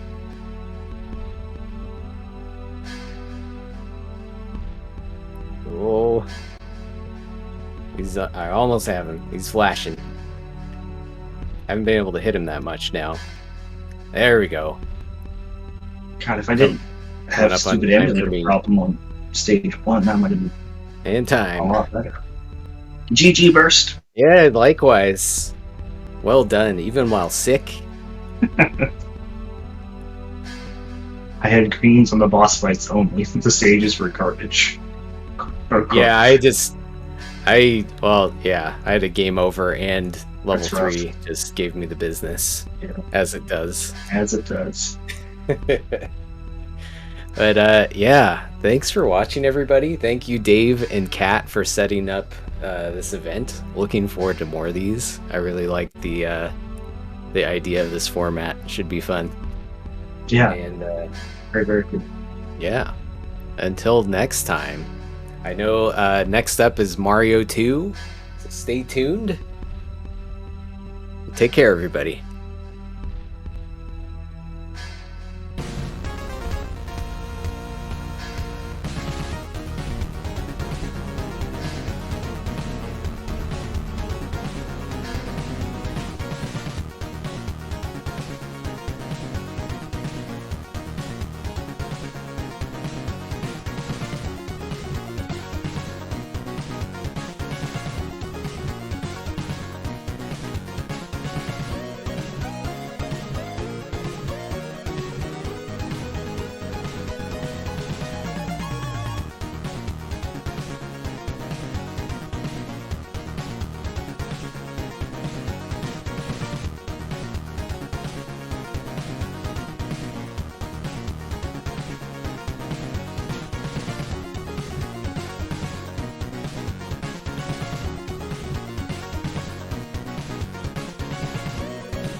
Yeah, thank you, GL.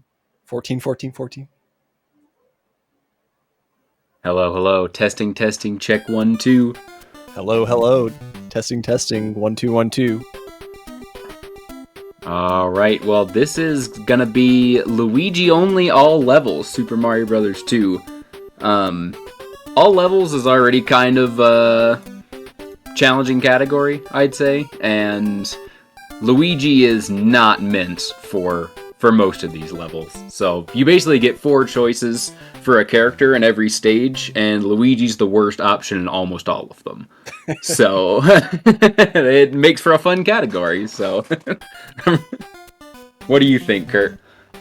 There are several levels where Luigi isn't terrible, but yeah, for 80% of them, it's jank, and I hate it, but I also love it. Yeah, it's pretty obvious which levels were meant for Luigi, right? Like, Yeah. a lot of them are kind of stacked in the late game, and you'll be like, oh, okay, but for most of the rest of it, it's pretty yikes. Yeah. So yeah, you ready, Kurt? I am. Good deal. All right. You want to count us down or you want me to? Well, your internet's better than mine, so we'll go ahead and do you. All right. Yeah. I'll let you have host, so in case it's I have the photo good finish, internet. then. All right. All All right. Sounds good. 3, 2, 1, go. Oh, I picked Toad. You picked Toad? All right. I reached that. I'm good. We're good. Okay, now. you want to melt mulligan? All right. No. I'm good. I'm good. Oh, I'm what? gonna catch up. Oh, okay, no, okay, let's restart. We're restart. All right. Yeah, I already hit reset. All right. Sorry about that. The muscle memory. I knew I was gonna pick Toad. I was 100% positive of it. Nice one. It's easy. Kurt's disqualified. I win. All right. On to the next race. Robert, you ready? All right. You ready to try this again? Yeah, let's try this again. All right. 3, 2, 1, go. I picked Luigi. Cool. Me too. All right. All right. That shouldn't be an issue after this level. Yeah, just mash A. You going for over the top? No, I'm terrible at over the top. I'm going for it. I got it. Nice. I almost died. All right, I'm gonna one-up gaming. You said you were going to. I'll grab Yeah, I it. got it. I never make that fast cycle anyway.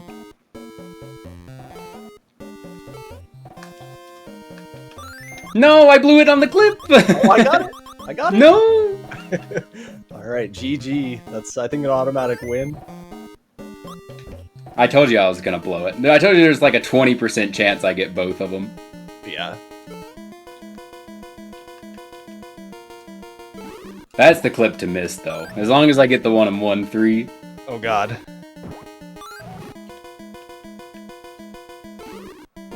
I mean, if we would have gone on the first attempt, I probably would have gotten the clip. But since you picked Toad, it just really threw me off there, right? That was I was icing the kicker. Yeah, you iced me on the clip. Oh God. So this level is pretty normal for Luigi. Like, it's kind of an alternate strat. It's not the most jank. You see us pause. Oh God. Pause and unpause really quick there, and that's because you can't actually hold B whenever you charge a super jump in this game. That was a feature they added in the All-Stars version. So you have to pause so you can re-grab B, and then you can run again with the key. I chucked the key off the platform. Oh no. Oh Alright. goodness, here we go, It's coming dude. up here. Probably the hardest trick in the run is the clip coming up here. Yeah, it's not fun. But it saves like 45 seconds over doing the dev intended route, so.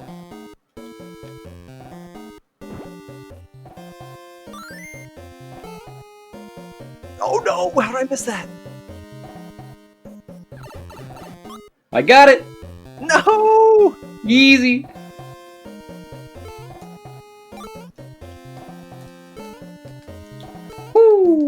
I thought I was in a good spot for it too. Oh, I missed it twice. Uh-oh. That's real bad Any news. cheese strats? I'm gonna go for it again. Let's go. I got an extra life. Might as well use it.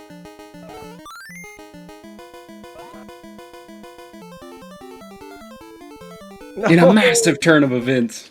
Okay, well, I'm about 7 minutes behind you right now. Woo! Any game overs? No. Okay, you're going for the key, surely, right? Yeah. Okay. I'll probably Man. tactical game over in 2-1. So you see you can actually reduce some lag in World 2 with Luigi by ducking. Because his sprite is so massive. A lot of times, like in 2-2, you'll see it again, where you do some ducks in the last Panzer section. It helps with the lag. Uh-oh, I missed a dig. Oh gosh. Plus, Do a ducking little- Luigi is a certified war hero. Oh no! Oh, that's bad. I took damage. Ruh-roh. We're waiting. That's alright, you're still... I miss the cycle every time anyway, so... You're 4 years ahead of me right now, so Uh-oh. it's gonna take me several levels to catch up. Oh, dude, I just missed one. So in this game, the Birdo shoots eggs on like a 4-ish second timer. So basically, if you make a bunch of mistakes, as long as you get to the Birdo within a certain window, you don't actually really lose any time. But I lost a bunch of time right there because I was slow, and I like just missed the cycle, so I had to wait the entire 4 seconds pretty much. I'm only a minute 38 off world record pace right now. Wow, dude, I mean, you can honestly claw that back, though. This is one of the harder platforming sections in the run as well. 2-2, in Luigi only and in Vanilla. Oop, see, there's the duck to reduce the lag.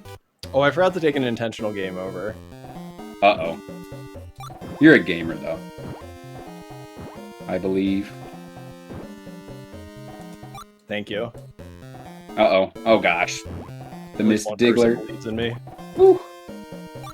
Okay, I saved it. Had some sketchy digs in 2-2. Now we're just gonna coast.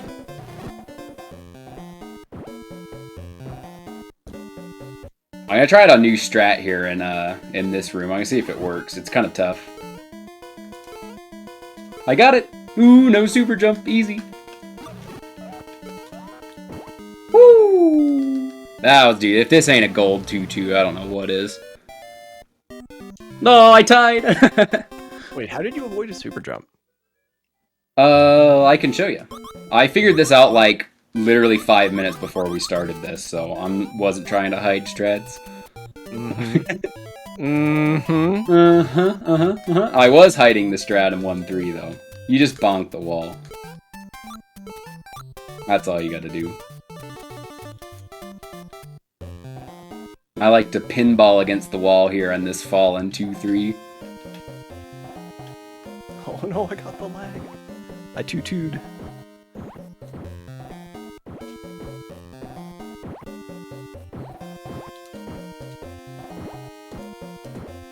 So Luigi's really slow at digging, because if you notice, he actually falls a little bit slower than all the rest of the characters.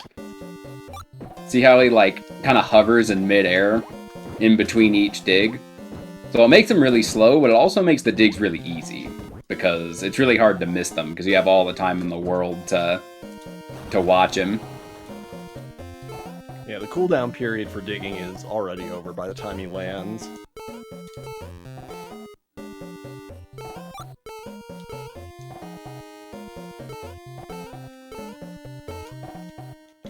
I'm in. That's sad about the 1-3, man. That's like that's the most reset heavy part of this run for sure, is that clip in 1-3. Yeah. And the clip in 1-1 that I missed that Kurt got.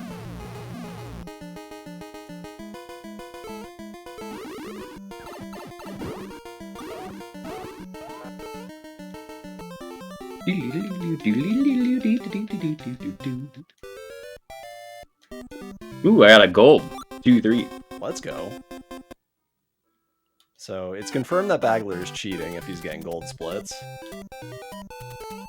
Yeah. This guy's Oh, practicing. Oh, this is so. Uh-oh. Ooh, I messed up the strat. Okay, I didn't take damage. Oh, frick, no! Ooh, but I got that double jump. This is gonna be a sweaty Birdo fight. So in that first section of 3-1, you can do a double jump off of the enemies. So like there's a weird jank mechanic in this game where if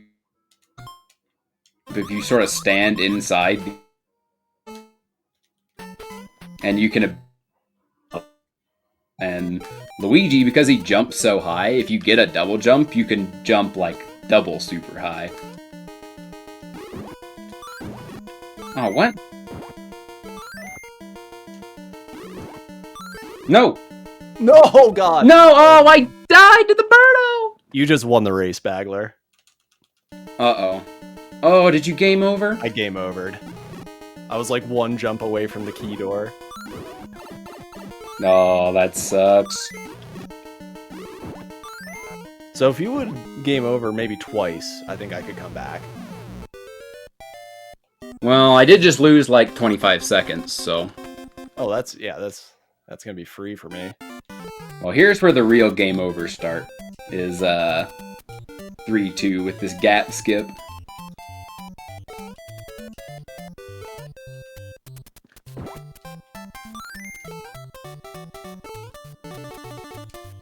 Just kidding. Game over at Krabio. Yeah, that's what happened last run, Ethan. Yeah, I'm gonna... Even if you do that, it's still gonna be tough for me to come back in this one. Oops, I went right in the door! I'm trash! Did you get the skip? I did, yeah. Nice. I just went the wrong way when I got into Birdo. Oh, I saved 11.5 seconds back over PB. Nice. You taking record back today? I don't know. Well, probably not this run. I think I have honey mustard in this PB, which probably not gonna look great on the splits after this one. 1-3 stinks, man. This category is so rough. Yeah. Not super race friendly. Yeah. But jank nonetheless. Yeah, I brought this on myself by forgetting to do an intentional game over. Yeah, and the 2-1. Yeah. Oh, come on. I was trying to despawn this guy. Ah, I missed it. So there's a glitch in this game where if you enter a door before the screen is scrolled, it really doesn't like that. And it does some crazy crap, and you can like warp to different parts of the screen. Ooh, I almost took damage there. So normally you would try and do a wrong warp right here by like falling back down that big shaft I just climbed down, but there's a very high, if you mess it up, you will soft lock and have to take a game over, so not exactly a very race-friendly strat. I mean, this would be the race to do it in, though, I admit. Yeah, you could go for it and not get it and still be ahead. And see how long this Mauser takes? Like, this Mauser stinks. And you have to hit him with 5 bombs instead of 3 like the first one. But, so basically the reason you would do that wrong warp is so you can go and kill Mauser with a star. So it's an instant kill. But, again, you risk the soft lock, which is obviously not very good for your time. I might go for it. At this point, oh yeah. Yeah, you gotta show it off when you get back there. Where are you at? You're at 2-3 again? Yeah. Yeah, when I get to 3-3, I'll go for it. And if I don't get it, I'll just load up a save state for 4-1 or something. I'm still gonna lose. Sure, yeah.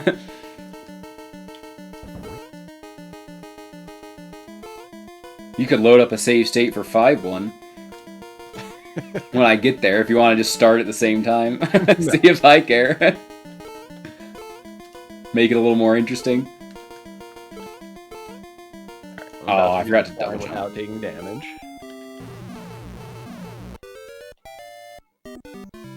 Ooh, we got some golden bagels in 4-1. Let's go. With a bonk.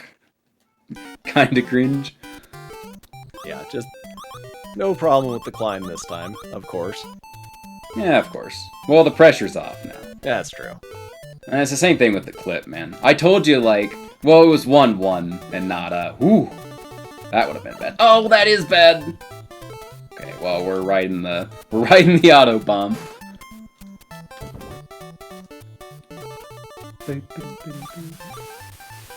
I found a pretty good consistent setup for the climb and oh, see, there's a double jump. Massive 4-2. I found a pretty good setup for the 2-3 climb that works like every time. Yeah, that's the first time I've taken damage there in a while. I panicked. No, I missed the star! I'm trash! Oh my goodness. You have all the time in the world as Luigi too, which makes it extra embarrassing.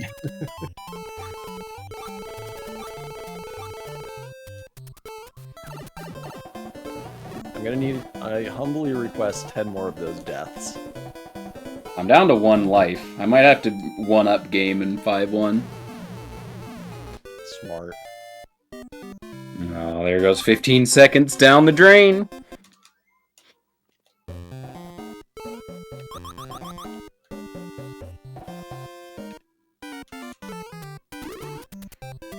So, the reason I was waiting in the door right there is because I'm waiting for a certain point in Birdo's cycle. So, if you enter the door as soon as you possibly can, then the Birdo can move left and it takes longer for the egg. It takes longer for the ride because the egg starts further left, you know?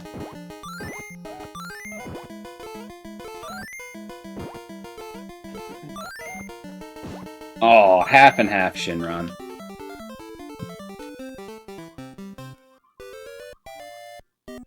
So, that was a somewhat botched attempt at Fry Guy strat that Ethan RTA, who's in chat right now, came up with. I sort of messed up the last throws, but a little bit of half and half never hurt nobody. I'm gonna grab the 1-up because I'm an absolute fried chicken. Can confirm. But I will reward you with some ducking Luigis for the rest of the level. Oh, I did the meme Oh, route at the frick. start of 3-3. Oh, nice. Uh-oh, I really goofed this 5-1. I like what I'm hearing. I just screwed the Birdo fight up big time. In my regular all level, so that's a level you normally play as Luigi, and in my regular all level splits, that one's called Easy Birdo, because I always mess it up. Kurt likes to make fun of me. Can also confirm.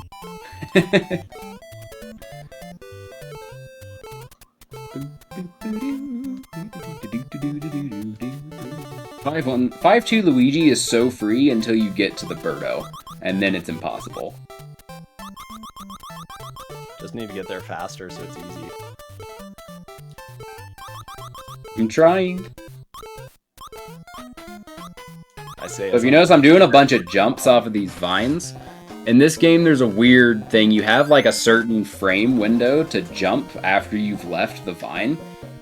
And with all the other characters, you get like a 3-frame window. But with Luigi, it's actually 8 frames. So it's nearly 3 times easier. But, as you'll see, it makes this boss fight extremely terrible. Actually. Okay, oh, I never thought I mind. got it! Oh no! Alright, we clapped him. I thought I got the wrong warp, so I went down the ladder, but I didn't. Oh no! Alright, well, so at this That point, might we're actually been a moving. goal. I forgot to split. I was watching your screen.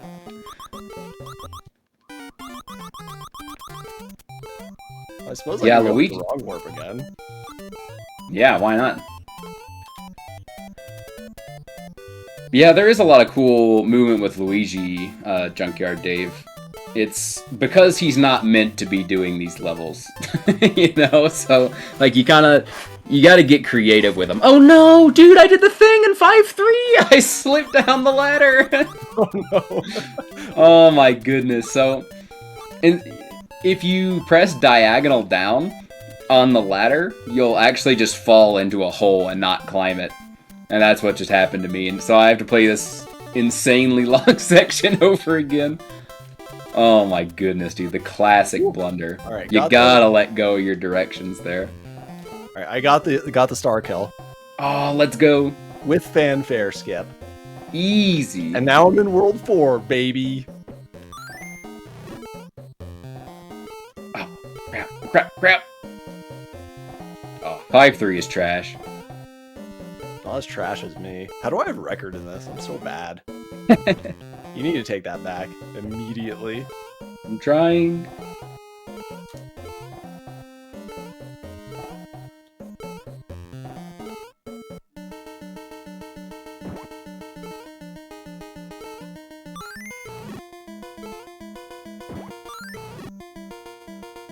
So here's the fast carpet glitch.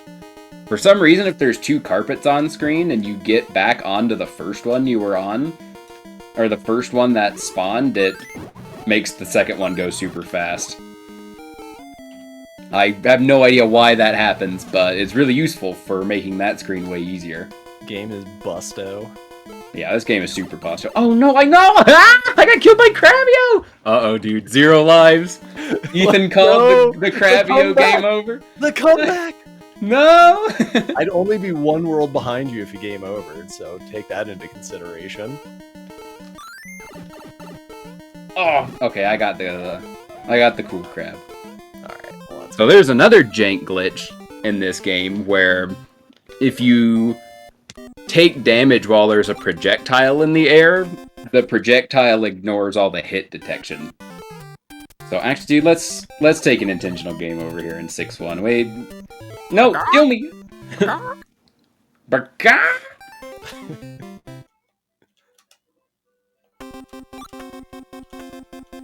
Yeah, we're gonna do that on purpose, because I've been known to game over 3 times in a tournament in 6-2, so...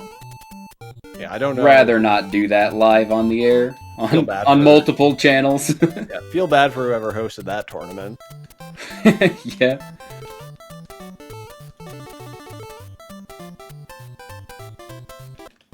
So, coming up, we have a bunch of levels that are actually meant for Luigi. This is one of the last levels besides the very final one, where you're not actually supposed to be Luigi. I'm trash. There's also some interesting tech right there, too. Like, you don't actually have to dig all the way down to grab the key. Like, if you grab it sort of from the side, you're able to grab it from a tile above where you normally would. So it saves you a little time digging. And especially with Luigi, it's an even bigger time save because he falls so slow. I kind of got the Shenron. Yeah, I got kind of a half and half as well. I got like a 75-25. Okay.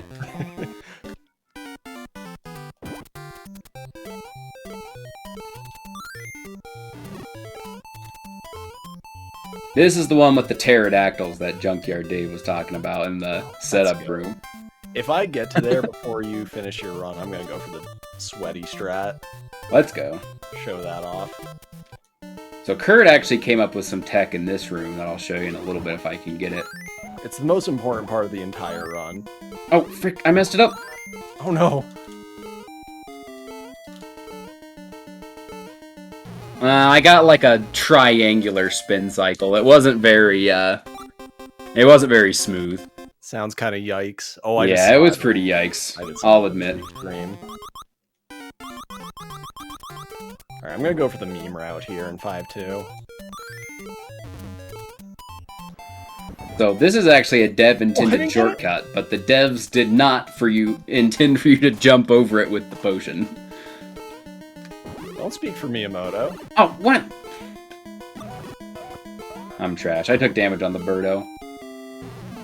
I didn't bonk like I usually do, and I got there too fast. He shot 2 eggs. Oh God! Dry glide. This is why I took the game over, folks.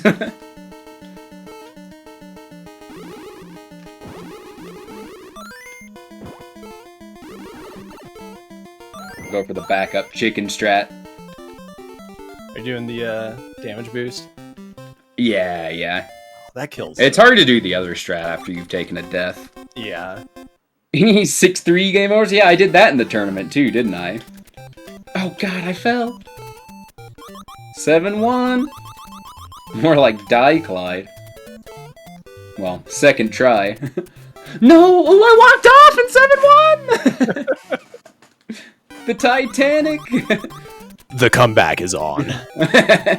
This is still a... No! Oh my goodness! I did it again! Oh no.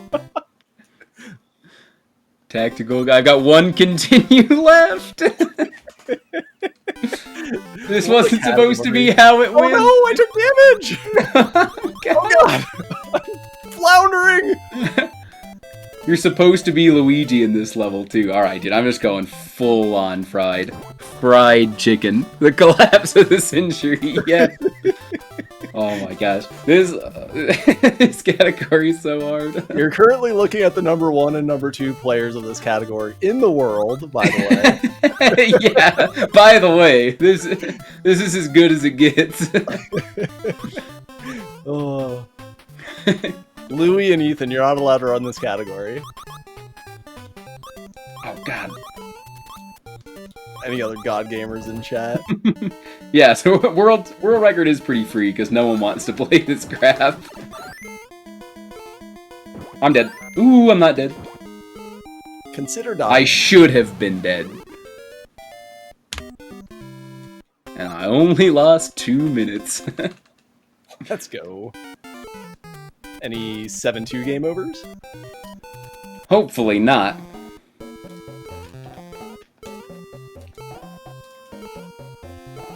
Ducking Luigi. Oh, I'm supposed to run on this one. Oops. So, in this level, we're gonna skip, like, absolutely everything, because this level stinks, and Luigi can just do this. Well, you can just do this, but... all the characters can. But yeah, this turns, like, the world's most convoluted, challenging level into easy peasy. And you skip straight to the very end. Oh, I just threw a rock into myself against Crabio, and then got the kill. Let's go.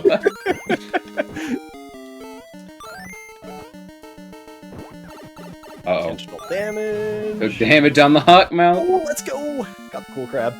Let's go. Easy every time.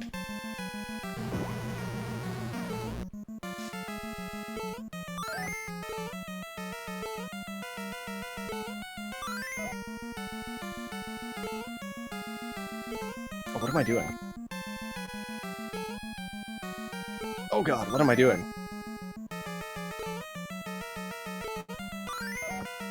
Ethan, it's No, I really missed rude that you never suggested I practice 6-1 before the race.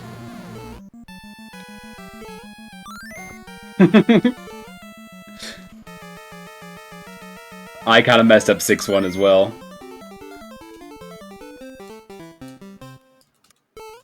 Ooh, I got a gold! I missed a veggie and got a gold 7 too. What? GG's? Thank you, thank you. Alright, Dave, if you're watching, do you want me to finish this run or just go ahead and throw the towel?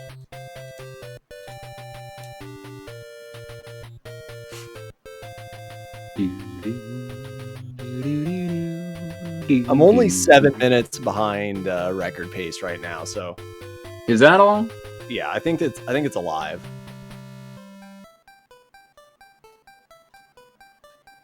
Oh, I didn't get it.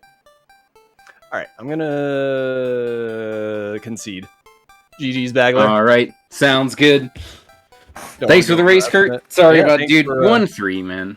Yeah, Holy crap. I made some decision errors and some execution errors, so You soundly defeated me, GG. Thank you, thank you. Narfmagigi indeed. GG. And thanks, Dave, for having us on here. Sorry that I soiled myself so publicly. That's all good. Finish with shame is your go-to. If I was a little closer to the end, I would have, but I cannot finish underestimate, so I'm going to bow out here. Alrighty. Yeah, well, you actually are next up as well. You're doing a ROM hack race? I am. And hopefully I don't poop my pants quite as bad on that one. Yeah, hopefully not. Well, there shouldn't be any anything of that magnitude, right? Like the 1-3 flips and that crap, where it's just like, if you miss it, it's over. Yeah, there are a couple sketchy parts, but no game enders. Nice. Well, I'm actually doing comms with that for Ethan, so I'm gonna hop back into the setup room, and I'll see the rest of y'all in just a few minutes.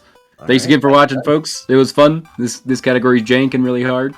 Yeah. Definitely recommend just Mario 2 in general, even if you don't play Luigi only. It is suffering, but it's fun. It's a fun kind of suffering. But anyway, goodbye forever. Goodbye forever. Thanks. About 5 minutes for me.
Hello Alrighty. again. Yeah, what's up, guys? This time I'm Ethan, joined by Bagda from the previous race. Hello, and we're hello. doing another SMB2 race. This time it's Trouble Sleeping, which is a ROM hack released about a month ago. It's like not exactly Kaizo difficulty, it's like a step below that. It's still hard, like harder than vanilla, but not too challenging. It's extremely well designed and super fun. And Robert, one of the racers, actually made this hack. So it should be pretty fun. Bagda, I'm gonna let you do the countdown. Okay, yeah. Great. Before we start, I just want to say that having hacks that aren't super hard, like it's not a knock on it that it's not Kaizo difficult, right? Like sometimes it's fun to have things that are just just a pinch of difficulty over the regular game, but it's not like you're gonna take 5,000 tries to get through the game the first try and then just not want to play. So I think it's Robert did a good job here. Had a good balance of difficulty. So yeah, let's get started. If our runners are ready, I can go ahead and count us down. Guess we'll go from 5. So 5, 4, 3, 2, 1, go. Ooh, the clean start. Oh, baby. Kurt could not wait to choose Toad this time after the first race. He's like, dude, I can't wait to choose him. Yeah, he had plenty of practice. So right away, we actually see some new objects. You see there's like a little springboard that launched them up. That's not actually in the vanilla game, but it's cool to see in ROM hacks. It definitely opens up a lot of doors for some fun tricks. Yeah, they're unique because obviously they give you a boost, but they give you a double jump for free. Like, if you just jump off of that, whenever you want, basically whenever you want, you can do a second jump. Oh, interesting. I didn't actually... Yeah, and already arrived diversion, because you saw Robert go for the, HP mushroom. So I guess you could have multiple attempts at this clip. If you're nervous about it, you definitely want to grab that. Very nice. Clean and easy. And so, a thing about the power-up mushrooms is they're actually marked. Their locations are marked for you by 2 trees in the background. So, if you find a potion, you always know where to look for a mushroom. So that makes it a little bit more friendly. That's really cool. I didn't even think about that. And you get to see like the fast carpet trick again, just like they were doing in the previous run. And you can see why that's helpful. It like makes it go by so much faster, especially with Toad. Like if you're holding on to the bird, you go even faster. Like it's in addition to the fast carpet, so yeah, really, really good trick to throw in there. Yeah, it's got to be like 4 times faster. Like it's so much better. It's so good, yeah. It's interesting because both of them don't choose the same characters throughout the whole run, so it'd be fun to see exactly what they do differently. Yeah, it said right at the beginning, if everyone saw while we were waiting, that the different characters sort of have different difficulty ratings, I guess, with them. So Toad is probably the fastest, usually, like he is in the vanilla game, but that also, comes at a price. Mm-hmm. And here also, we see... we take him to death! He had such a good spot to get that HP, too. I don't know if you saw that he took damage, and then he's like, oh, he knew exactly where to grab HP from, of course. So, like, that reaction's so good to see. Oh, yeah. What I was going to say is we saw the sort of a replica of that 1-3 clip that so tragically took the life of one of our comrades in the last Luigi race. Good way to put it. But it's as you can see, it's basically free as Toad. All things considered, it's one of the easier things in this game. There's sort of a saying between, Kurt, I think, is the one who said it, but it's like, if it looks easy, it's probably impossible, and if it looks impossible, it's probably not easy, or it's probably pretty easy. And that clip is something like that. Yeah, it's a good the 1-3 clip is a good example of that, because it looks like it's actually really hard, but with Toad, it's like you have like 5,000 frames to press up and clip through the floor. But then the platforming can actually be super impossible, or like way harder than it looks.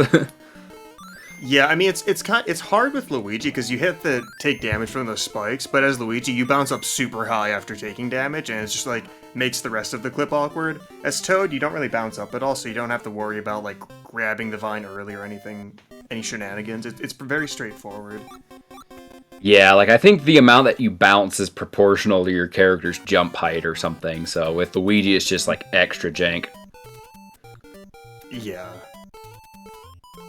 Ooh, Also little like that, sneaky Cobra. I know, yeah, I love that they're just hiding behind things. I meant to mention, like, I love the color palettes in this game. Like, for each level, it looks so cool. Yeah, I love all the purples. Yeah, like the purple Birdo looks funny to me. Yeah, yeah. Uh-oh. Oh! The double jump! Nice! Oh, man. Gaming. Yeah, and then he paused there, so, like, if you hold down to an item and you accidentally let go of run, you pause, hold on to run again, and then you don't throw your item, so... That's why he did that pause there. Kurt taking down Birdo with the POW block. I like it.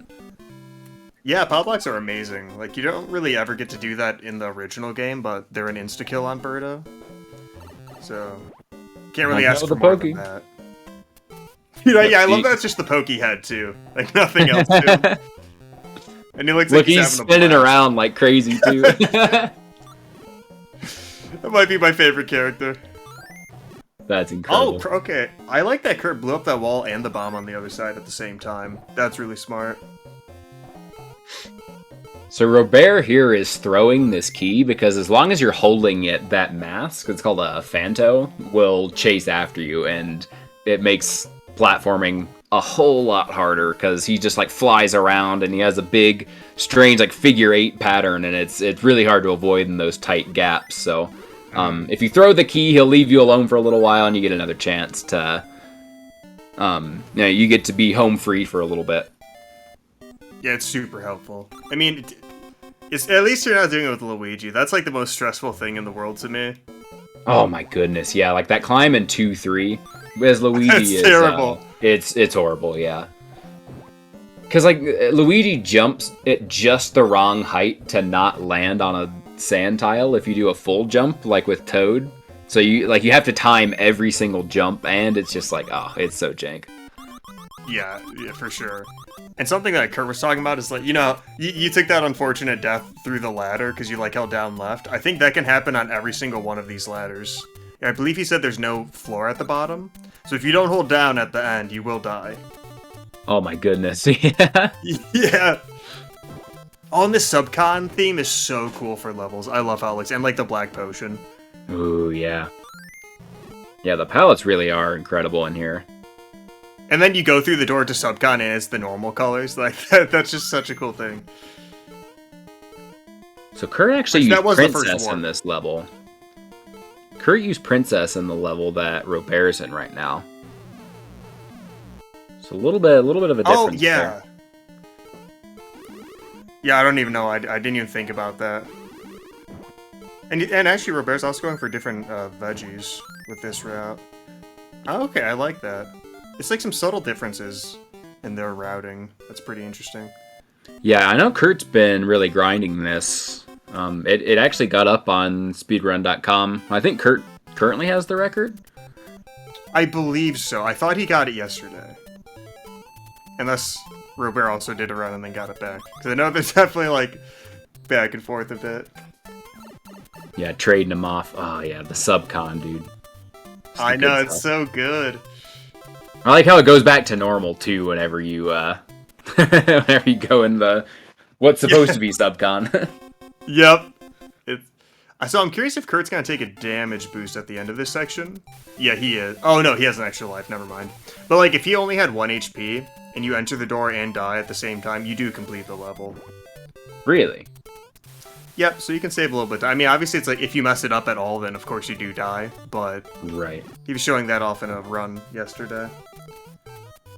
Oh, and then the level that Kurt's in, there's a really good reason you choose Luigi, which he'll show you in a little bit. But yeah, the springs are amazing as Luigi. Is it because Luigi's just the best character always, no matter what? Yep, it's exactly. Spoiler, but yes.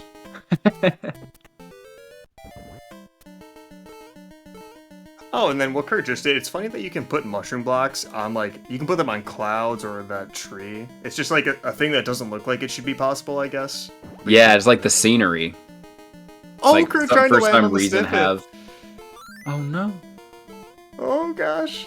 Holy. Oh, here we go. Best part of the level. Wow! So good. He Oh, I is love flying.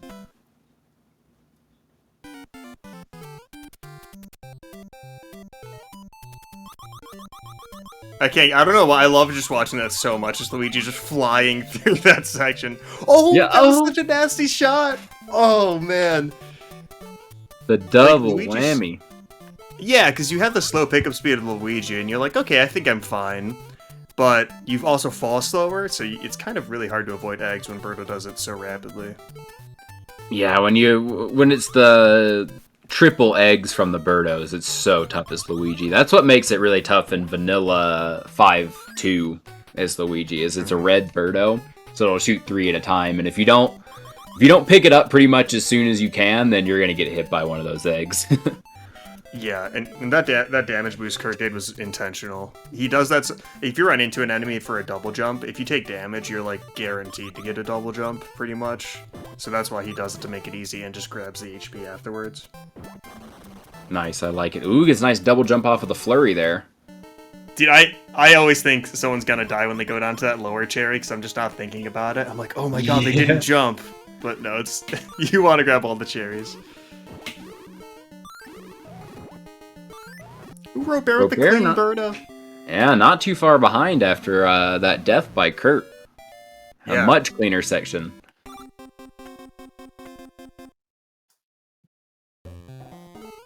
Love that purple background too. Yeah, it's really nice. Here we I have thought another. I got it that time, honestly. There we go.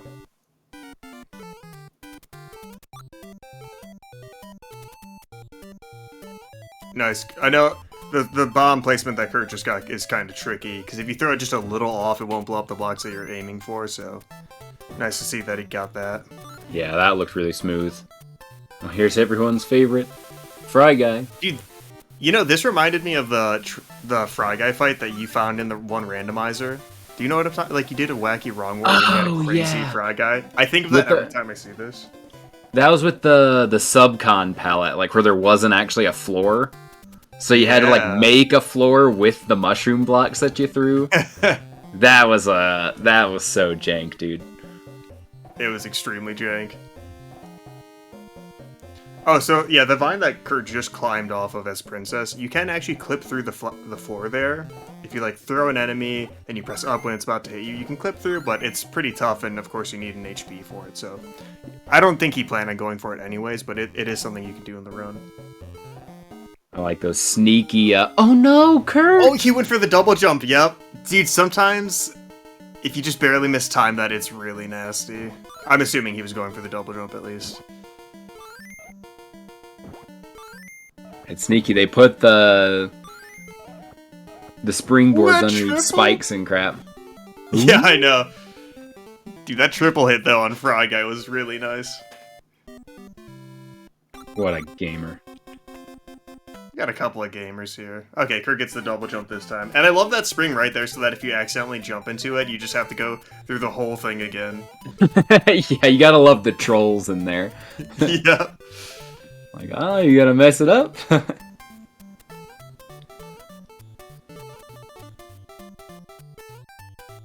I'm a big fan of this section, too. I love this kind of underground, flying through stuff.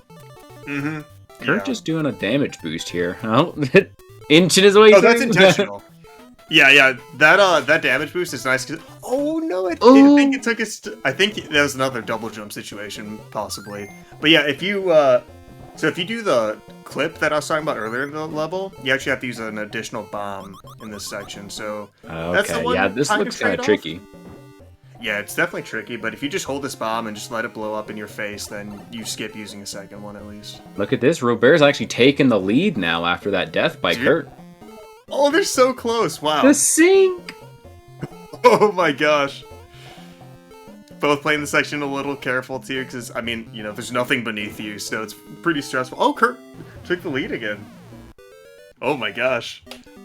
That section's a little tricky too because there's vines hanging from the ceiling. So if you accidentally tap up or down there, you'll grab the vine and it'll completely mess up your mojo for those jumps. Oh yeah. It's a sneaky little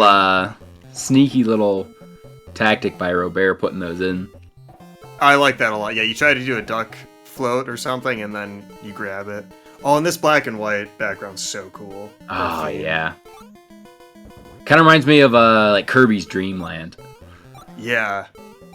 I was thinking like Mario Land too. Okay. Yeah, that's really any black and white game. I guess not too specific. Kind of reminds me of the New York Times crossword. Oh, that's good.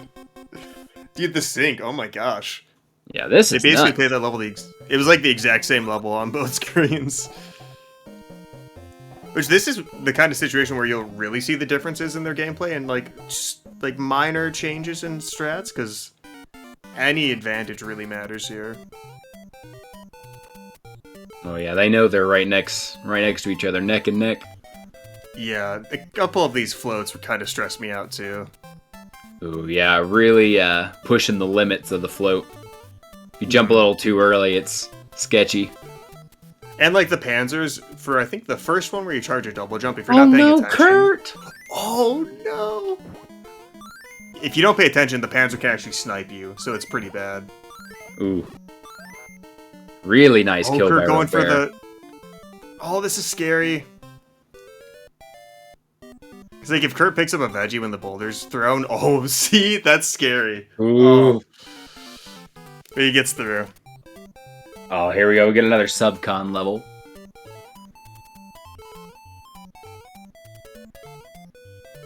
It's so intense now. It's like one mistake can so change things up.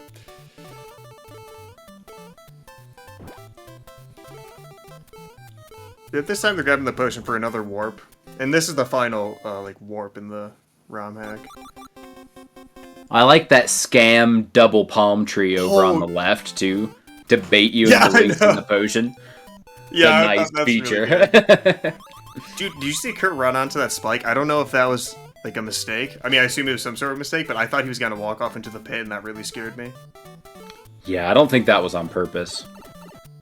Ooh, and that troll sniff it on Robert's side. I didn't even think about the bullet getting that high. Dev intended, dude. The dev intended scam.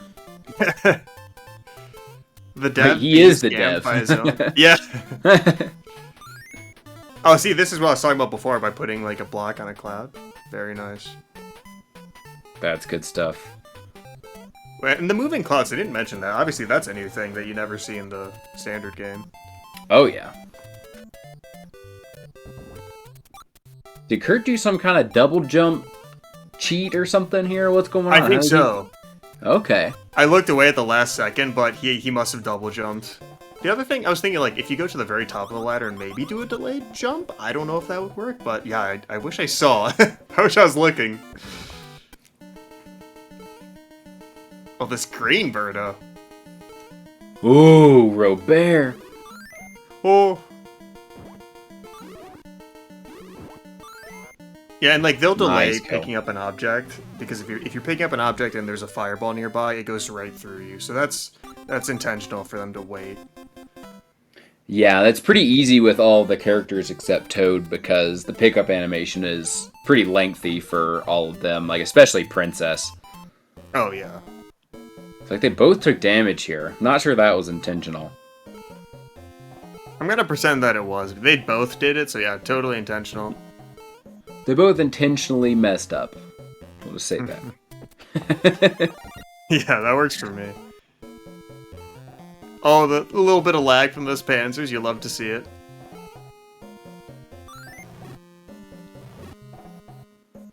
This section's kind of like the standard games 7-2, where if you take any route other than like running over the top of everything, it's so insane and hard to do. Yeah. Dev intended 7-2 is ridiculously tough. Did you see that one? Oh yeah, that one mushroom block changes to a different color. I forgot why that happens. Looks kind of cool though. Huh. It kind of looks like a beat or something, you know? It does. Shout out to beats, Yeah. man. Things are good. Yeah. I was thinking the same thing. We haven't given it enough shout-outs today. But yeah, if anyone enjoys SMB2, definitely give this ROM hack a try. It's so well made. Ooh, this Birdo fight on a conveyor belt? That was smooth. A nice re-grab of that veggie by Robert, not having to go back for it. Grabbing the extra cherry here. Oh, okay, yeah. I know why. Yeah, that makes sense. This looks pretty brutal with... Oh, he jumped a little bit too high. No, Oh, not no. again, no! That's so Go, mean, dude. There we Sniping. go. Oh, it man, still it comes still back. got him. Wow. I love seeing the shell against the hawk gate because you never see that. Yeah, that's pretty funny. Okay, and this Doesn't war have any fight's pretty veggies unique either. too. Look at that! Woohoo! Woo! Nice Clean. kill. And there you go. Wow, that was so back and forth. I had no idea who was gonna win that one. Holy crap, yeah. GG's. Oh, and Robert missed it. yeah, He I'm gets not another sure chance how here that with this works. bomb. Scammed. Okay, I think he's gonna redo it, perhaps. Yeah, I think it's way faster to do this than it is to kill him with the veggies. So it's just it's So worth how- the retry. Do you know how that works? Oh, there we go. Clean. I have absolutely no idea how this works. to Okay, be yeah, I completely don't honest. I mean, Yeah, GG's, Kurt. Thank you, thank you. GG's to Kurt. GG Dude, that was a Robert. wild race. Yeah, I may have soiled myself a little bit in 5-1. A teensy bit. Only lost a minute to gold. Is that all? Oh, a minute. Okay, not bad. GG's for a bit. GG Kurt, GG Kurt. Yeah, thank you, thank you. You were ahead of me there for a while. Yeah, I caught up there in 5-1, but then you got that double jump in 7-1, and I think that was the big difference. Yeah. Oh, yeah, actually, that was. Yeah, and then a deathless 7-2, and had a good Birdo fight in 7-1 also. So Yeah, yeah, it's that like was a 2 spicy- solid golds for Kurt there in World 7. yeah, I golded all of World 1 and World 7. Let's Oh, go. wow. The middle of the run was a little sketchy, but Dude, No, yeah. 7-18 win. yeah, if I had a decent 5-1, that would have been it. But shoulda, coulda, woulda. Yep. Yeah, no, next- I'm pretty happy with my run. Could have been a lot worse. Yeah, No, really it was nice great to run. watch. Yeah, you guys both Oh, look my great guys. there. That was really fun to watch. Well, Yeah, thank you looking much for the forward to watching comms. back with the commentary. Yeah, I you hope got we it. didn't distract you too much if you're actually listening to us. No, I had you muted. Okay, cool. I was like, man, this could be distracting. Okay, yeah. Don't go back and watch the VOD then, Kurt. You're probably not gonna want to hear some of the stuff we said. I was happy for you that you got to choose Toad right away, though. That was clean. Yeah, yeah. You seem to be pretty good at that. yeah, I can pick Toad with the best of them, but picking Luigi, oh man. Yeah. Well, sweet. It was fun being here. It looks like Mega Man 7's up next. Woo, baby. Should be Nice. pretty hype. That's a fun game, dude. I haven't played that in so long. Oh, it's a race too. Okay, that's awesome. Yeah, that That's good. intro stage song is such a banger. Yeah. Mega Man in general just has good music. It Ooh, does. quality content. But yeah, if y'all don't have anything else to say, I think we can wrap it up and ship it off to the next folks who are probably waiting. So yeah, thanks again, Dave, Sounds good to me. for hosting. Yeah, thank you, Dave. For doing comms. Congrats, guys. Thanks for Bear Fun to for watch. making this hack and racing with me as well. No, thank you.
So I guess we're good.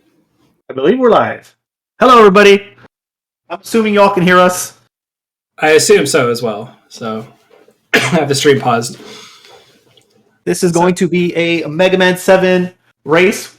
We are playing it on the collection, Legacy Collection 2. Yep. The only real difference between this and the original is that there's a lot less lag, and we have easy access to this game versus the $200 cart that the original was. Yeah, which is really dumb. The other thing as well is I am practiced for a Pokemon VGC tournament, and Bert is, well, what's your experience for this game right now? I didn't play much in the past week, but like I mentioned, so I was mentioning before we went live, I got COVID like 3 weeks ago, and this was like my COVID recovery game because we already confirmed, I confirmed with Shawnee that we were going to race this for Dave's event, so then I just started diving deep into Mega Man 7 while I had COVID. And I wasn't working for 10 days. So that's my experience with this game. So yeah, we're going to be good. I have do you have the notes up at all, Bird? No, I do not. Do you want the notes? I do not think I need the notes. That's nuts to you then. I'm keeping the notes up. All right. Whatever you want to count us down. Alrighty. So we're going to do 3, 2, 1, go. So I'm going to start it. 3, 2, 1, go. All right. So now we have an eternity to do nothing. Birdman, do you want to open up a hot dog stand? Let's open up a hot dog stand. We should open up a hot dog stand. We're going to sell crack and giraffe meat hot dogs. Yep. Okay. So just a brief history of our races. Me and Shawnee like to casually / half speed run Mega Man races where we learn some strats. We don't dive deep into it. We're usually at the same skill level when it comes to these games.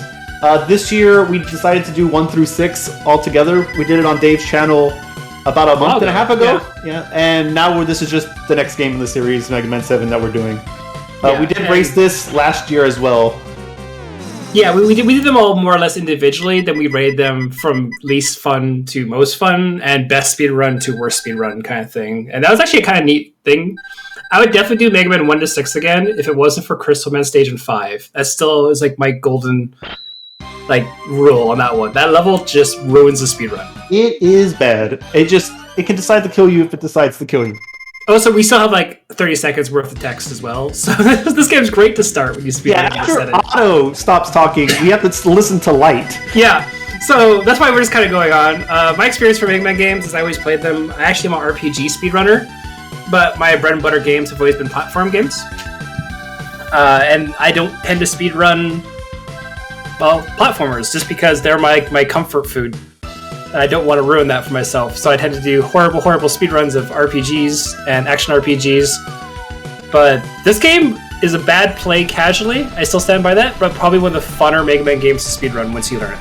I think it's only bad casually because of how hard the final boss is. The final boss is pretty hard casually. But besides that, I would think this is a very solid game.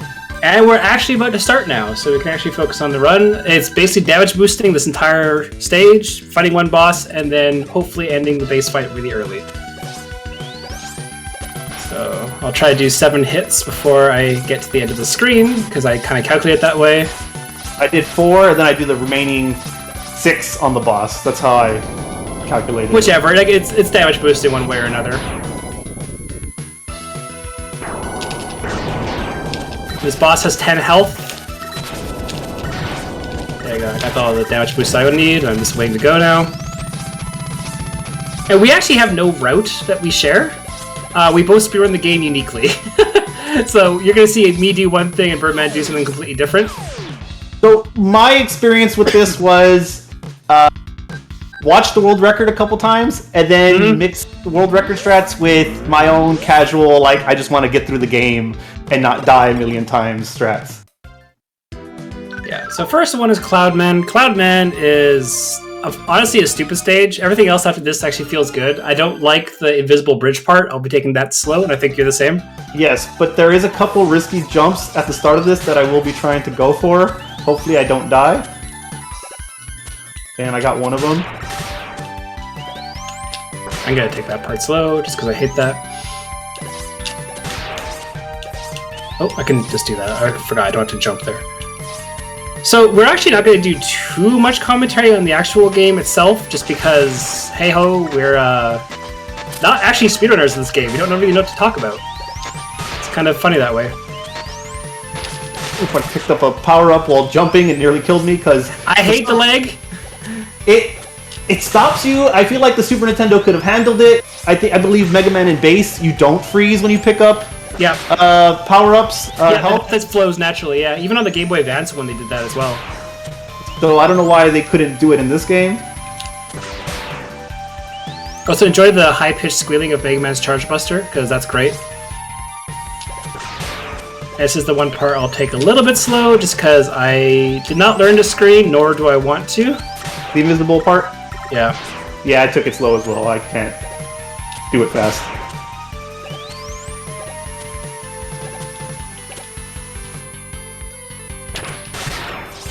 There we go. I should start using slides more.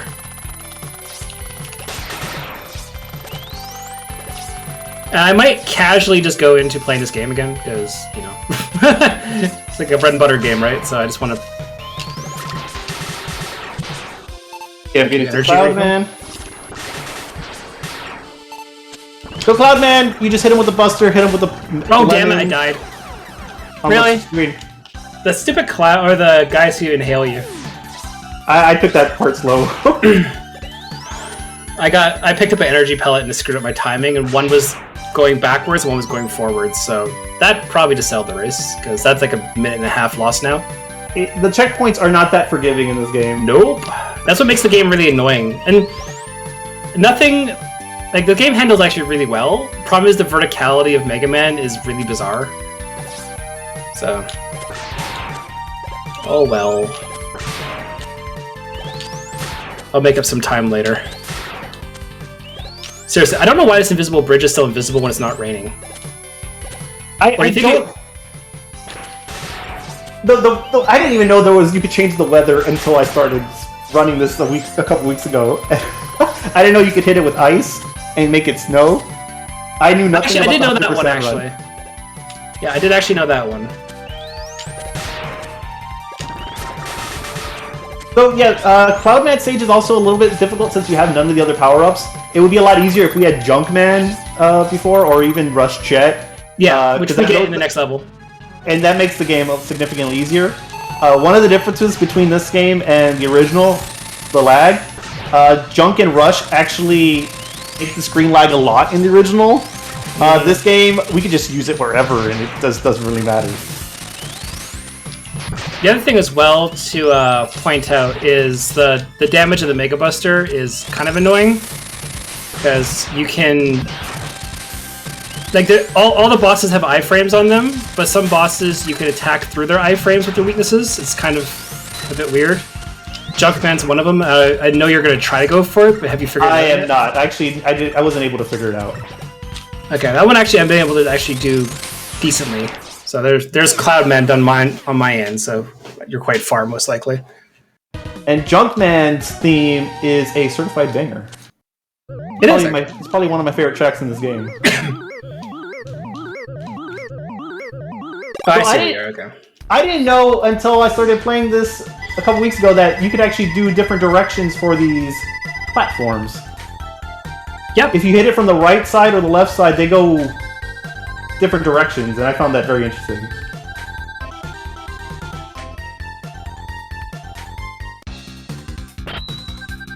Main important is just try and get Rush Jet, truthfully. It's the only thing you really need to worry about. Yeah. And we're also going to get Rush Search. Are you going to go for that? Yep. Well, might as well. So we get Rush Search in the next stage, and we use it once on the final boss, and it's... a 13% chance. Is it 13%? Yep. PJ, or Super SNES, wonderful speedrunner who tends to run bad games. I don't wonder why he'd run this game. He did the calculations after like 80 attempts or something, and it came up to roughly 13%. So small sample size, but it seems like about right.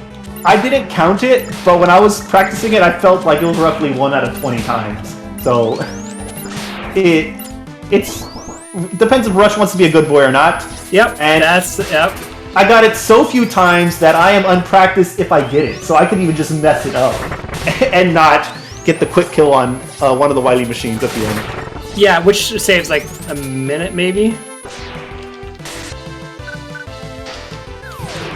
Use rush quickly. Nah, we missed that opportunity. There's also like a slide jump as well, which can save some time because it extends your jump just a little bit, ever so slightly. Yeah, but I noticed the speedrun did slide jumps a lot, so I just assumed it was better, and that's it's using rush coil to pick up the rush jet. Like, I don't know terminology for strats or names of strats or anything. I'm just mimicking the world record or doing my own thing. Yeah, we'll quickly grab rush jet here. I actually utilize rush jet a lot more than Bird does. Yes. Because I've actually learned 6 of the levels with rush jet now. Like, Freeze Man is actually ridiculously quick now. And it's actually a nice level to do.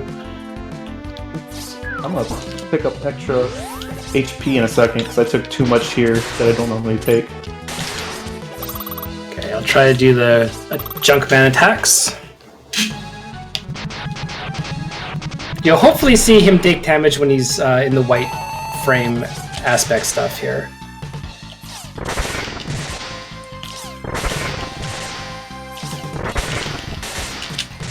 Did it once at least. Oh, I got stomped on there. There we go. Got it twice, so a little bit of a time save, not much. But it's 2 stun cycles difference between me and Bird right now when it comes to that boss. And obviously, it's a Mega Man game, you'll do a refight as well.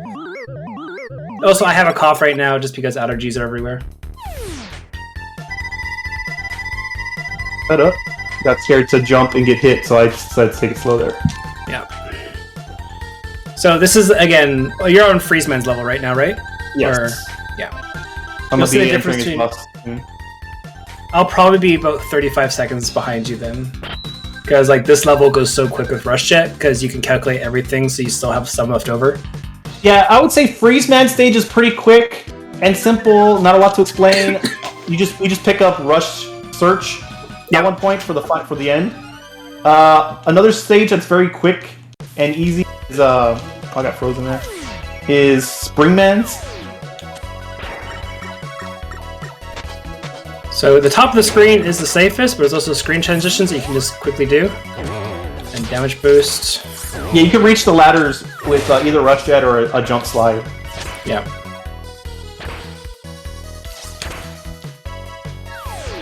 Use Rush Jet here as well. Just go through all the little guys who drop icicles. Are you playing Mega Man 7 or Rockman 7?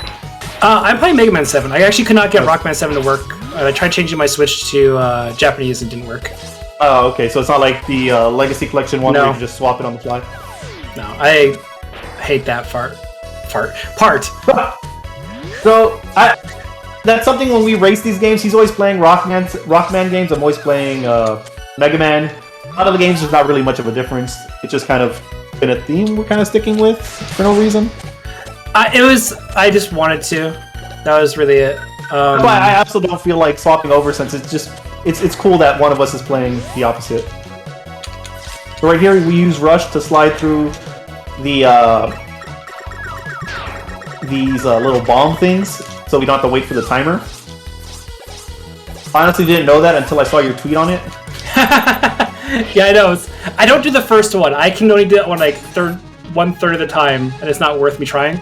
No, I don't know if you'll go for it right now, but what I found is if you're towards the back of Rush, it becomes easier, and I'll practice it later. There you go. That's Freeze Man down. So if you're starting Burst Man stage and talking about that, then yeah, I'm about 35 seconds behind you, so. So on Burst Man stage, we have this little quick rush coil that we can go up this water section. Mm-hmm. It is a little tight timing to get, but it's not too bad. You can also just jump and just take a slight loss of frames, but the rush coil is faster, but I think with the pause menu, I'd just rather jump. Do you use junk to kill a crab? Yes. Good. That's a huge difference in time. I don't even remember how I did it casually. Just mash fire and go. Like. Oops. What?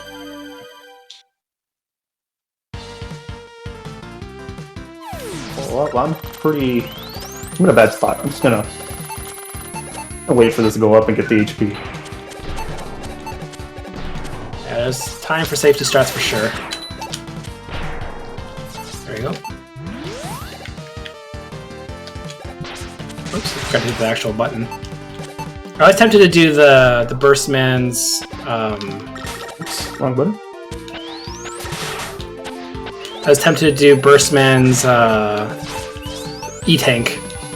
I was tempted. I've always been tempted to do the Freeze Man one. So I always felt like that was quicker to get. Yeah. The one in the polar bear. Well, with the jump, like I'd much rather skip that.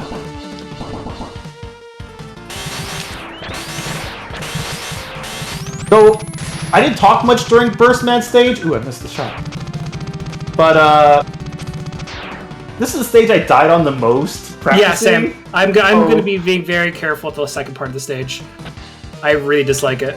I really hate the second part of the stage, and that's why I was just kind of quiet, trying to get through this little section slowly. Rush is kind of a good boy and kind of not when it comes to despawning. So I'm going to switch to Rush Coil, then Rush Jet, then Rush Coil to switch them just so I can do Coil twice. Rush Coil is very good. It comes out very quick and very active very quickly.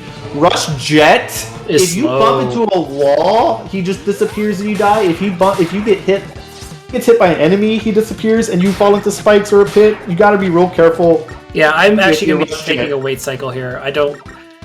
The little Metar across the pit there, he jumps and attacks you. There's a bomb and a fish. All of them suck. They have killed me numerous times, and I'll take another wait cycle here for the water. I'm taking a little bit too much damage, but I should be able to do Burstman fine. Because this, honestly, if I do it right, I shouldn't take any damage at all and push him always against the wall. And if I'm not, then we're gonna see. I'm not sure what does more damage to him, if it's the full cluster or if the spread does less. So I know they have different damage values, but I don't know if it matters on burst. I don't think it does. But there you go. That's nice and simple. You're gonna be versing the clown for some reason. Yeah. So Dr. Wily decided to make a robot museum of all Dr. Wily's old robots, which is totally a security concern in every regard, because he keeps breaking out with the Joker. So the clown's weakness is burst. Yep. You just kind of knock off the head and then hit him with. You can use burst to knock off the head, though. I don't. I know. I hate that. Why? I could never do it, so I just use the Mega Buster. Okay, cool. I caught some time on you then. If that's the case. If you're only, or have you already beaten him? I just beat him. Just okay. So. And I forgot the light cutscene. The light cutscene after the clown is the only one that you can skip through. Start through with the text. It's pretty weird that that's the only one, and they didn't do it for all of them. Yeah, it would have been a lot nicer speedrun if they would have had it for each one. Okay. Flashman stage is another stage that I do not like to play. I'm going to go for my speed strat on that one because I technically can do the entire level with Rush Jet. If I die once, I immediately go back to the beginning, basically, and it sucks. I only use the Rush Jet at this one little section where we have to use these dinosaurs to get through the level, but with Rush Jet, you could just skip over them. But this is where I was saying, where if Rush takes any damage or bumps into any wall, he just dies, and you have to go back to the very start of the stage. Excuse me.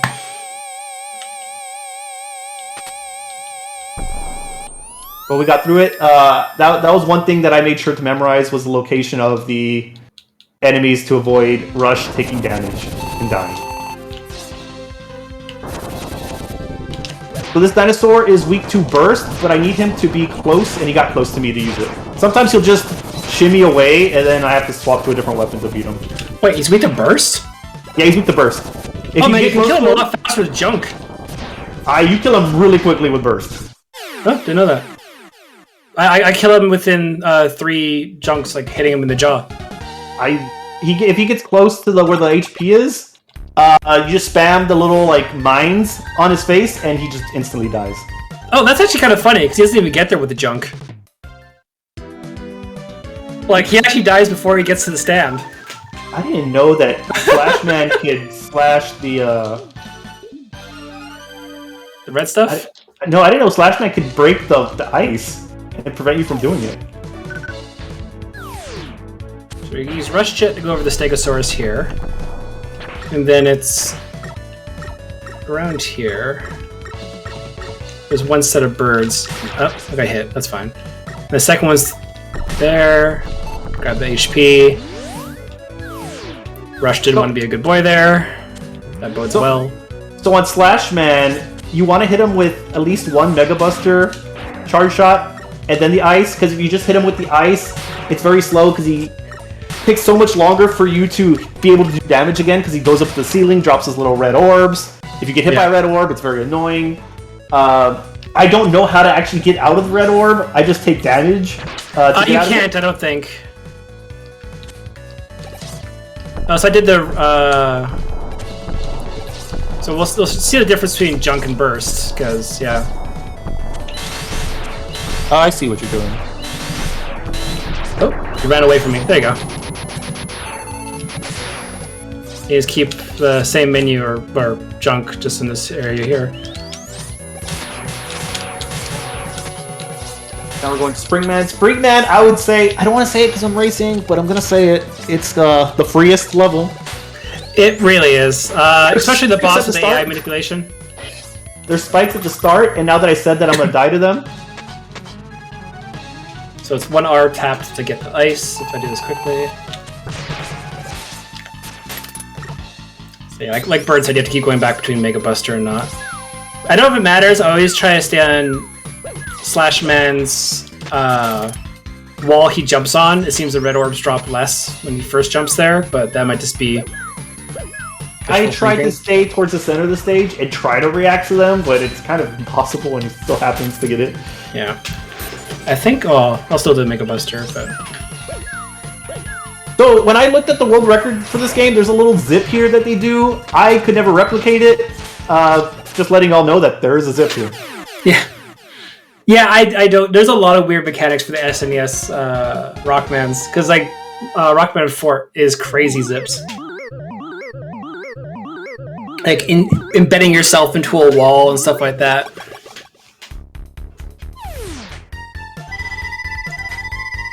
And we are on Slashman, Springman.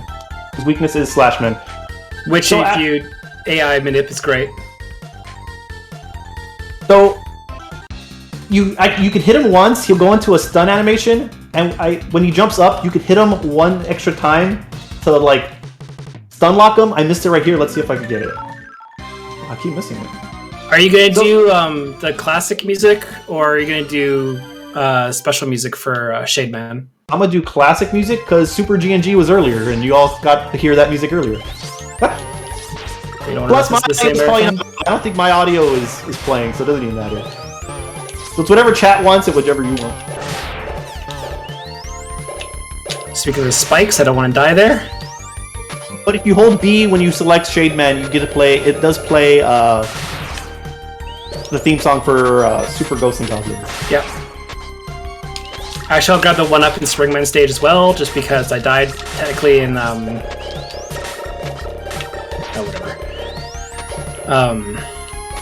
I died in Cloudman stage, so I'm back up to neutral lives, so I don't have to worry too much about game overs. Nope. I hate this so much. I will actually take a lot of damage there, just so I don't have to worry about falling into those little spikes, because I missed that jump. Oh, I did the super... I guess I was holding B, but I activated the Super Ghosts and Goblins theme song.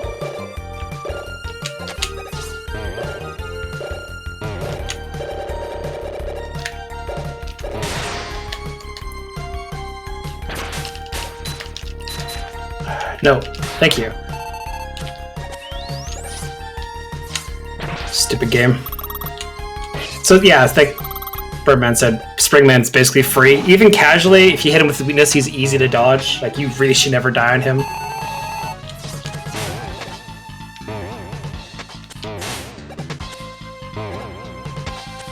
I'm trying to use the visual marker of that bar on the bottom of the window. When his legs go past that, I want to hit. Don't know what Birdman uses, but that's what my eyes go towards. So on this boss, you want to kill him when his mouth's closed, because he actually goes into a different direction. Yeah. I messed up a little bit there. I didn't get the quick kill on him, but I don't know the quick kill actually. I never practiced that. You just hit him a bunch in the face with Oh, you hit him. Okay. With lightning.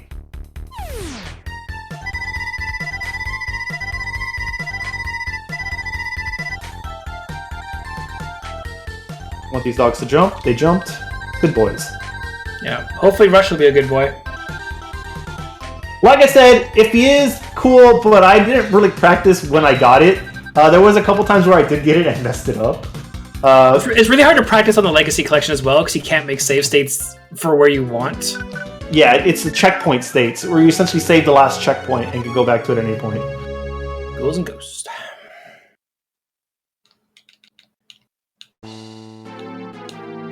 Look at Shade Man. If he grabs me, he can steal my HP, and I don't want that to happen. But Springman is weakness, and you can hit him from the floor if you hold up and charge a shot.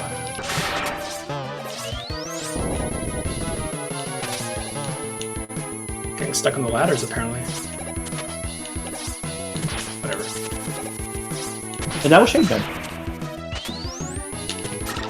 Is there a way to kill these stupid birds? I use junk. I use junk for like 90% of the things in this game. Fair enough. Okay, sure, okay, hit, and then just take the energy anyway. Ah, the bat got me. But if you just spam it in his face, like right there, and keep doing it, you can get a quick kill before he opens his mouth once. That sucks.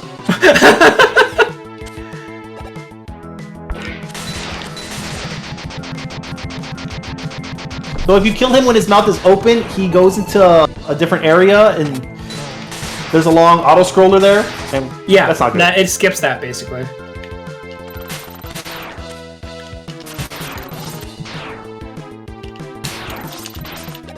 Is Bubble the weakness here? No, I'm trying to get the slash, and I'm really screwing up the controls. Doggo did not jump. Thank you, Doggo. Both Doggos did not jump on my side. Much sadness. Profound sadness, even. There you go. There's a section in this level that sends you back, and I'm going to try very hard to avoid it, because I hate it. There's 2 or 3 text boxes where you actually can have text skipped by holding down the start button. It's really weird. If I do this right, Shademan will never leave the corner. I'll eternally stun and lock him as well. And yeah, it's really neat to see the progression that me and Birdman have gone through Mega Man games. But this just works simpler. I don't like him getting away from me, because the second he gets away, it's actually kind of annoying. Oh. There's a free E-Tank in Turbo Man stage that I get right here at the Fireball section. That's just for safety later on, especially on the final. Whatever. Sure, let's finish Shade Man with the Rush Coil. Let's see if that feels good. So right here, there's a quick kill on Turbo Man that I'm gonna try to get. Where essentially we use a Nightshade when we enter the level and it one-shots him. I don't have a setup for this. I kind of just hope for the best, and I got it. Well, there you go. That puts a lot of pressure on me. Cause I'm about 1 stage behind you. If you're using, I think the birds actually would separate us in time length there. Cause I was like shooting the crap out of them with the Mega Buster. Yeah, Junkman destroys the birds real quick.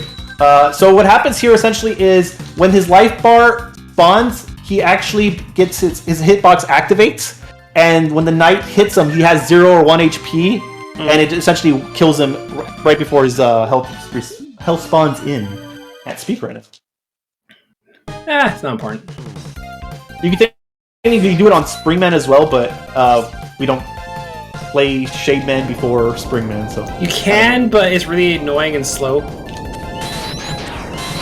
I love how Mega Man goes to Dr. Light, talks about his power-up, and then for some reason leaves and comes back and the place is destroyed. Where'd you go, Mega Man? Yeah, what happened? I think Dr. Light self-sabotaged. Nice. He's always been sabotaging Wily. Wily is the true hero of Mega Man. Light is the villain. See, Light got him. Light took away his funding in college for no fucking reason. Nope. That's not. You know, fine. I'll actually switch to the danger wrap. Happy game. I hate that section so much. There's no nice way of doing this as far as I'm concerned. And Rush didn't decide to spawn there because he wanted to be a very good dog. I use a jet at that section, and I'm always scared of going back into that little hole. Right before where you saw he used Rush Coil, the little tires there is actually a hole, and if you fall into it, you actually go back to the start of the level.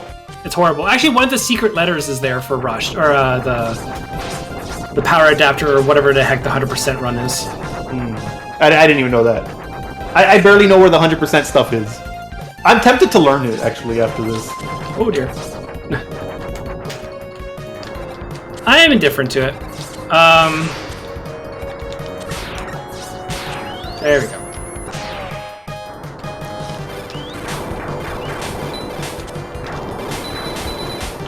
We're entering Wily 1.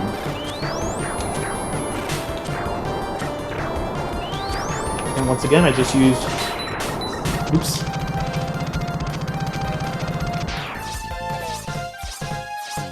Junk Shield to get through the beginning. There's going to be a lot of Rush Coil and Rush Jet strats in the Wily stages. So there's going to be a lot of pausing. Okay, I got the quick kill. I do have a setup for that, actually. It's foot pixel on the door, 6 steps forward, and then is 2 frame perfect forward and shoots. I practiced that a lot, so I'm very glad I got that. My practice was literally sliding, running into the door, and hoping for the best. Yeah. Yeah, and I was showing David when he was actually over. I'm like, see, it's like, this is what I have. I did like 4 or 5 times in a row. I'm like, I'm good. Like, this sucks, but it's good. But theoretically, if we do beat Shademan without the springs, you can technically do that on Springman and Turboman. So if there was a quick way of doing that, you know, that's something. Go out for milk and everything's destroyed on my side too now. Oh, time to have some tea. How's chat doing? The first of 2 base fights. The second one, honestly, is pretty bad for me. I could just mess up a lot and die. The first one is decent, but if I take too much damage, it makes the actual boss of this stage harder. Mm-hmm. Taking way too much damage already than I wanted to. I love how Dr. Wade has a direct phone call to Dr. Light's laboratory to taunt him, as I know where the conversation has been going the entire time. Base! I can't believe it! Believe it, Mega Man! Were you listening? Were you on mute? Like, are you basically Junkyard Dave in his call right now? You mean to tell me that obviously evil robot that was built by Wily betrayed you, Mega Man? The dude has like a built-in frown. Like, don't trust him. So I didn't know until I started running this a couple weeks ago that you could actually knock these blocks into him and damage him. Mm-hmm. I had always just been avoiding them. Really? How the hell did you do that during a race then? I just jumped in. I to avoid the blocks, either I E-tanked, just face tanked them, or jumped. When he charges to the wall, I always take damage. I can't avoid that attack. Fair enough. Huh, this event's been going on less than my Pokemon tournament yesterday.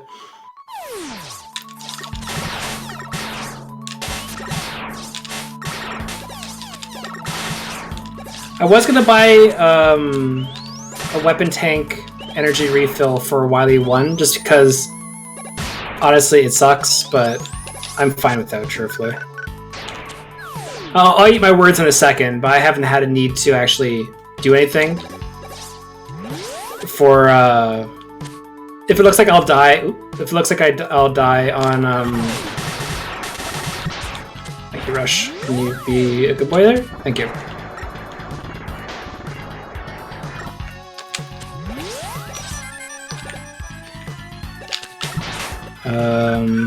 I do have one safety E-Tank right now that I picked up in Turbo Man stage, because it was the quickest one to get without going out of my way.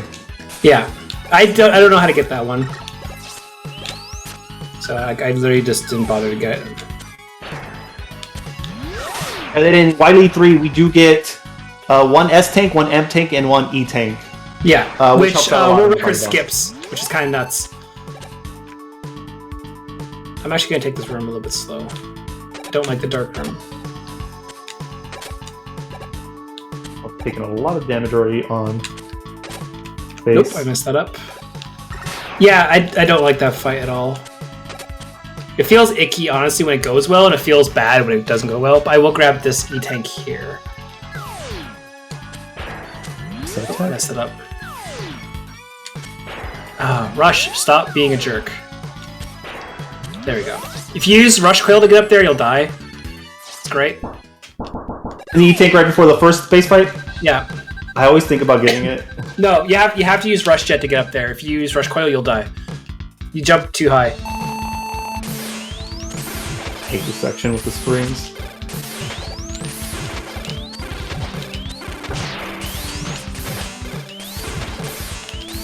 Hoping this guy dropped HP. He didn't.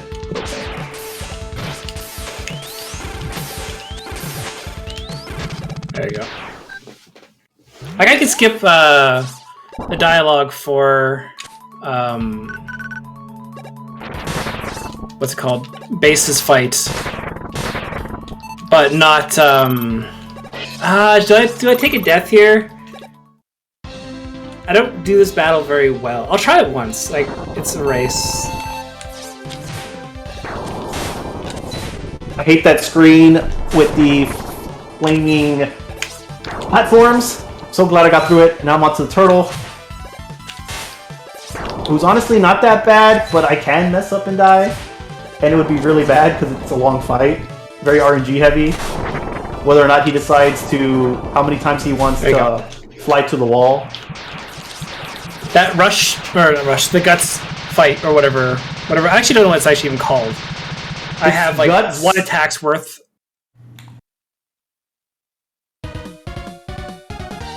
Yes, something. You get an SNM tank, yes. I got the extra E-Tank, I could have used it, but now basically this is his butter. I'm not going to die on any of the bosses because that one E-Tank. I normally go into the shop if you push select on the enemy select level. With 60 screws you can buy the weapon tank, 100 you can buy an E-Tank. So... Love the music on Wily 2 though. That was the giant turtle. He's weak to spring, and you can charge up the spring attack. I think I mentioned that actually during Shade. He's, I thought he was weak to, what's it called? Blast. What blast? Burst? Yeah, burst. The little turtles are. I don't know about him. No, you shoot the little turtles into him. Oh, I heard. Yes, I did look that up, but I was never able to actually do it. You will grab noise again. I do like how the items refill in the battle or between the levels as well. Oh yeah. Mega Man shall fall. This is I used to hate this battle as a kid. This actually was the main reason I used to hate this game, because I always thought this fight was really, really unfair. Fun fact: this is the versus map to the actual game. But like, he's extremely predictable when it comes to his movement. You just stay on the bottom. So come down, fly, you slide, dodge him, hit him, go down. He'll shoot his thing. You jump, dodge, shoot him again. So sometimes he'll fly towards me, and that's when he actually hits me. If he never flowed towards me, I would be able to get through it without taking any damage. He went the wrong way for me. He does actually hurt quite a bit, though. Like, his damage output is actually really high. There you go. Why? Why can't I skip this text? I hate the next part of the level just because of all the damage. There we go. Put junk on, deal with this guy. Nope, no free energy. So in this section, it splits off into 2 different ways. The top part is quicker, and it gives you the S&M tank. The ESM. ESW. So we'll use... Whoa. Thank you, controller. Oh, I'm an idiot. I'm staring literally at the fire.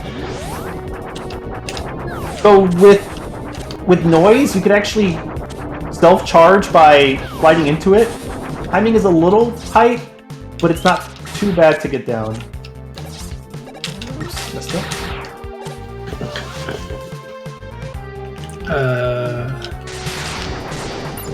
It's a little slow. I took like an extra cycle to avoid its attacks. But like I said, you could slide into noise cancel and self-charge instead of bouncing it off of a wall. Yeah, it's a little bit of a tight window on that. That's not going to work. There you go. And we're entering the final stage with the refights. I still hate the Slash Man fight. If I mess up a lot, he can still technically kill me. Hey, can someone in chat tell me what the timer's at right now? Because we don't have it on our side.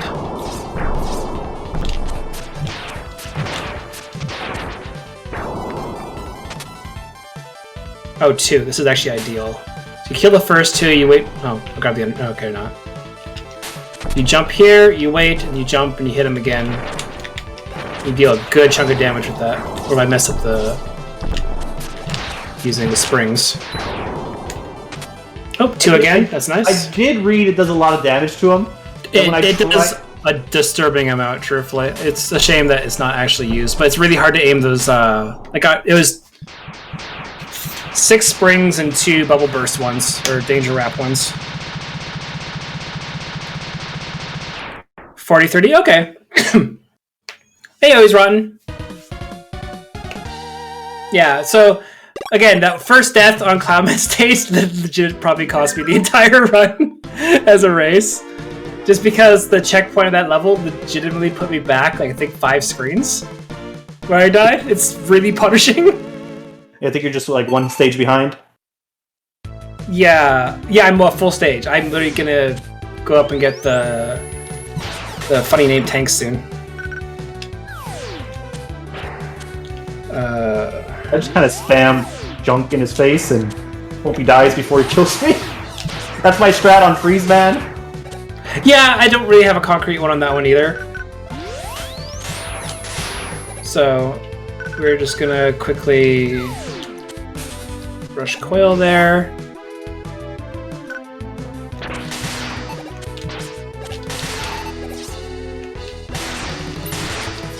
I do love the music of this game. Yeah, I can never figure out the quicker kill on Junkman. I just do it the casual, hit him once, dodge, hit him once, dodge. I'm just gonna take a time. I'm not gonna mess around with Rush Jet. That's cost me so many lives. Like Rush can wait a cycle. Like I'm fine. There's also a quick kill on Cloudman that I didn't learn as well, where essentially you do damage to him with the mine part of the bombs, not the actual burst part, and you send him into its animation. Yeah, I don't actually know it as well. I couldn't get it down, so I just gonna do it the old-fashioned way. Yeah, I'm gonna be doing that as well. I tried my hardest, and yes, there's tutorials to this game. We're again not part of the community whatsoever. We just thought, hey, why not? Let's run this game. Let's run all the Mega Man Classic games. Which, hey, if you follow us, we'll eventually be doing again. We'll eventually do it again. But we're basically amateur speedrunners of Mega Man games, and it's great. I honestly prefer that over perfection. I do too. I just want to know. I just want to be able to pick up a Mega Man game and know what to do, not actually learn it. Yeah. Like I want to be able to pick up any Mega Man game and say, okay, I know what the weaknesses are. I know what how to play it, but not necessarily learn how to run them. I love this boss, giant Tengu face. Oh, that boss is so good. I love that sprite. Yeah. Oops, didn't dash there. I'm not going to try to do the self-dash into power-up. What's annoying is he does have iframes, but he doesn't show it. Yes. Because if you spam it, yeah, it ruins it. I thought you could spam it and realize I was doing no damage. Yeah. I wasted up all my... I think it's there? If you line up the center of Mega Man just right, it's good. Oh, I forgot. I was scratching my head when I should have been mashing start to get through the screen. Again, this is all just like good luck on having Rush be a good boy. Thank you. Because that sucks. I doubt he will, but and even if he is, I will probably mess it up. Just press the backstick. I can't charge really into this, so I'll just do the first one. I hate versing Slash Man. I just want to get it over with. I was doing what's his name? Freeze Man first, and then I realized, why don't I just do Slash Man first? He always does more damage to me. Yeah. Thank you, Slash Man, for not behaving.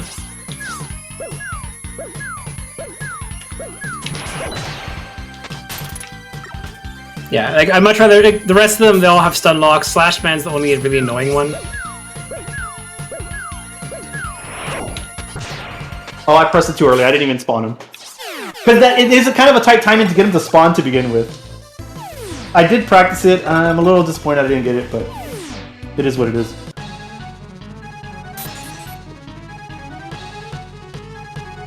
Sounds like you're going to be wrapping up soon then. Honestly, I'm happy we can both do this game in sub-hour now. Like, that's really cool. Because when we first did the race, I think it was like an hour 30 for both of us or something. Like, we've both dramatically improved since. It's really cool. This game is just fun to play. It's fun to speedrun, not fun to play. There's a difference. This game's good, I will say. Besides this final boss, not this boss, but the next boss, this game is good. It's not X1, but it's good. Oh, well, that's where I mean you have different... I really dislike X. X1 through 4 is great. I don't care about the rest. 2 to 4 are great. To me, X is a bad game. I actually don't like X3, but I should give it a second chance one day. Burst. Oh, right, okay. I didn't do the weapon select quickly enough. Nope, that's Slash. Thank you, Control. We're already taking damage. I don't have enough E-tanks to trade every hit, so I do have to avoid some of these. I actually learned to dodge all of them. I tried to find a setup for all of them. Some of them I'm still iffy on. Yeah, I know how to dodge. I didn't say I dodge all of them. I learned how to dodge all of them. Some of the window to like frames is stupid. I just got hit by a free one too. Oh, the one in the corners? No, the one like in the middle that I just know how to dodge easily. His weakness is actually spring, but yeah, that's a bit weird. But I use freeze because I can't hit him with spring consistently without taking damage. Yeah, same. So I just use freeze for every hit, and you can hit him twice before he leaves. I'm messing up Springman right now. I don't have that visual marker compared to the last one. It's the same visual marker in the background, but like I'm messing up because I'm not looking at it the same way. I jump when he kneels down to jump. My Q is both rhythm and him crouching. I'm just gonna E-tank again. There's a magpie out my window. You might hear screaming. Magpies are great birds. I love them.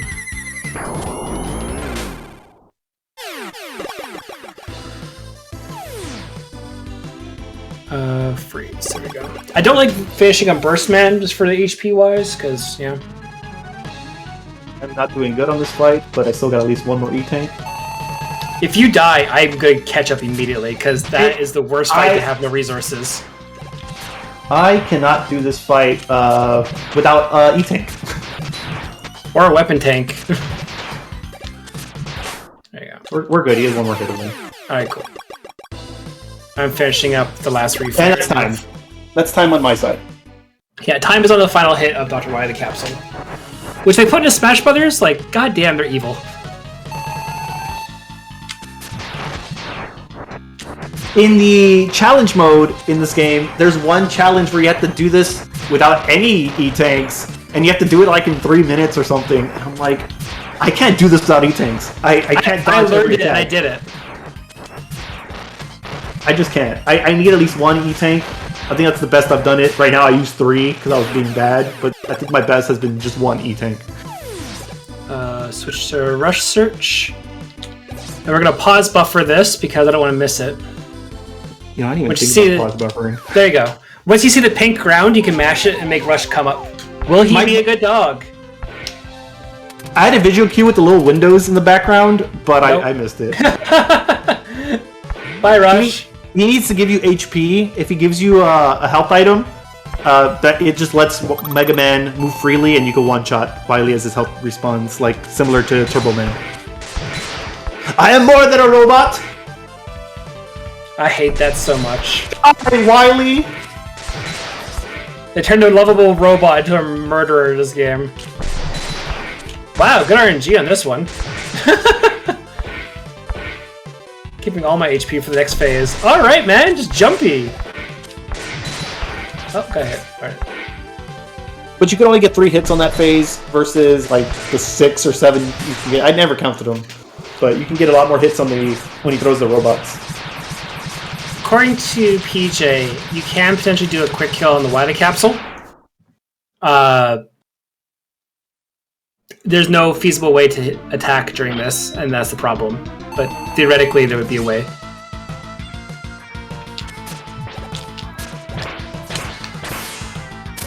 Yeah, that's the easiest one to dodge, the one in that corner.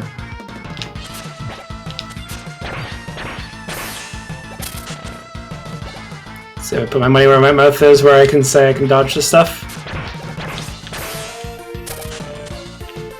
I practice the Wida capsule a lot.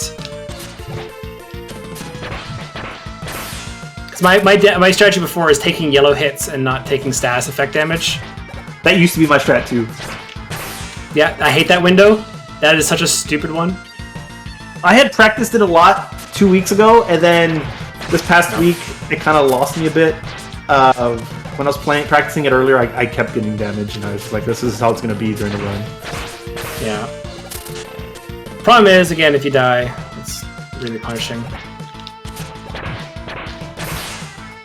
Like, whichever dev thought this was funny, legit dislike them. I ran out of freeze crackers, so it's a good opportunity to heal anyway. Yeah, I always try to get max value out of the S-Tank. I barely dodged that red one.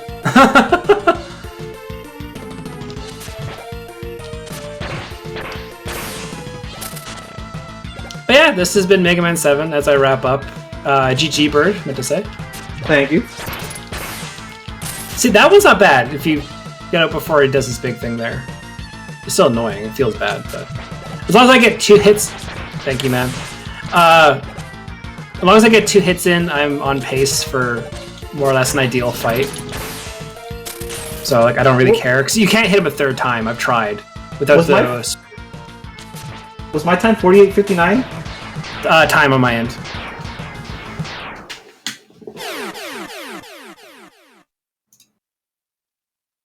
I think 48:59 is actually a PB for me, like by like 50 Yeah, seconds. you were rocketing through there, man. That's actually a PB. My PB before this was 49:55. I also PB'd by a lot. My PB is 56 minutes flat. Yo, we PB'd. Yeah, well, yeah, obviously. Like, I really do love, whatever it is. Like, I had 56 even on my side. I can go back every time and do whatever once David uploads the stuff. didn't yeah, remember we record both this PB'd, online. so I've been recording my side just in case something happened, so and I can go back and just add a timer. But like, I'll just use the versus VOD and just post my own, just so they have the audio as well. I tend to drop frames when I record, so I didn't want to mess anything up on the stream's end. That's fair. But hey, there we go. We're done. That's Mega Man 7. Sweet. GG, You also Shawnee. have, GG. Also, David reset the timers. So, you have 2 minutes and 30 seconds. I have 0. Yo, so really? I'm the winner. I'm the winner with 0, 0, 0. Now, it's always fun. Again, if you follow us, we will race the other Mega Man games. We're going to do Mega Man and Base or Fort, whatever you want to call it. Rockman and Forte. Yeah, I have it on the Wii U. Unfortunately, the Game Boy Advance version, it sucks. It's not that bad because the screen scrunched in feels bad. It is bad, but it's the one I grew up with. It's the one I loved playing while waiting for haircuts or whatever the hell on buses. Haircuts and buses, okay. Haircuts and buses is what I associate Mega Man Base, because that's what I had on the Game Boy Advance.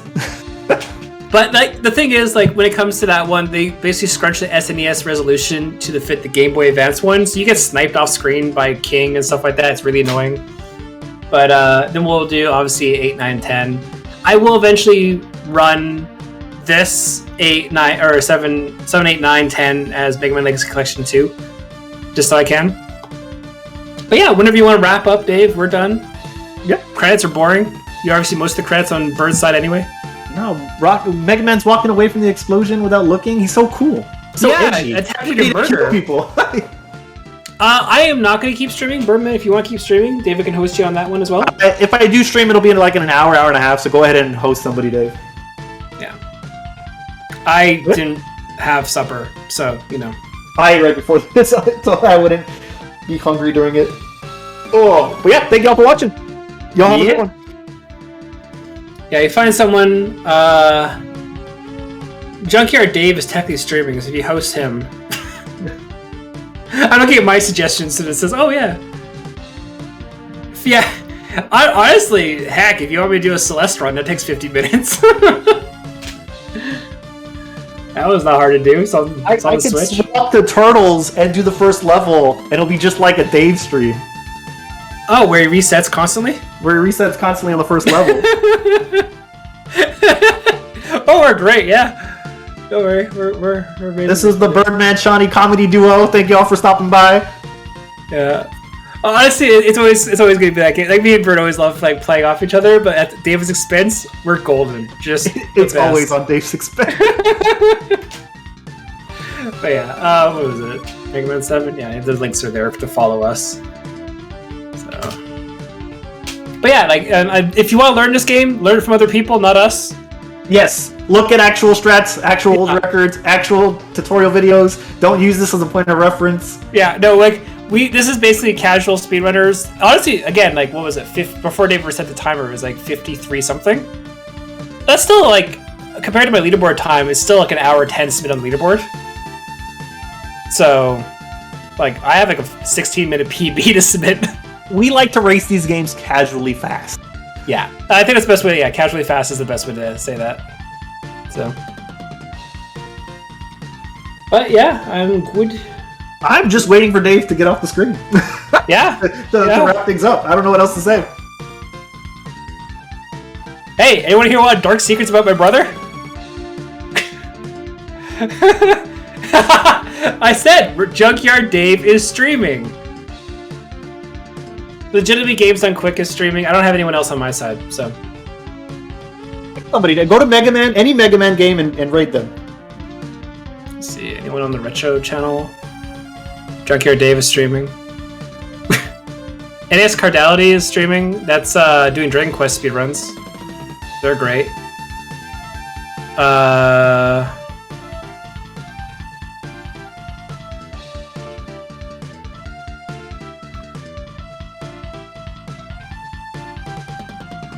Trying to see, I'm just trying to make it more like a Dave stream.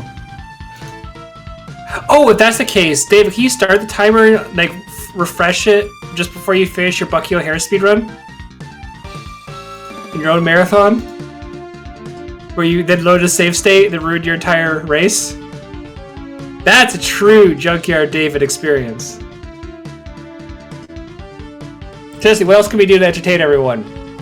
Give us something. Turtles. Oh yeah, you are. Oh, I missed. That was weird. I slide. I could run Rygar. That takes 9 minutes. I can't even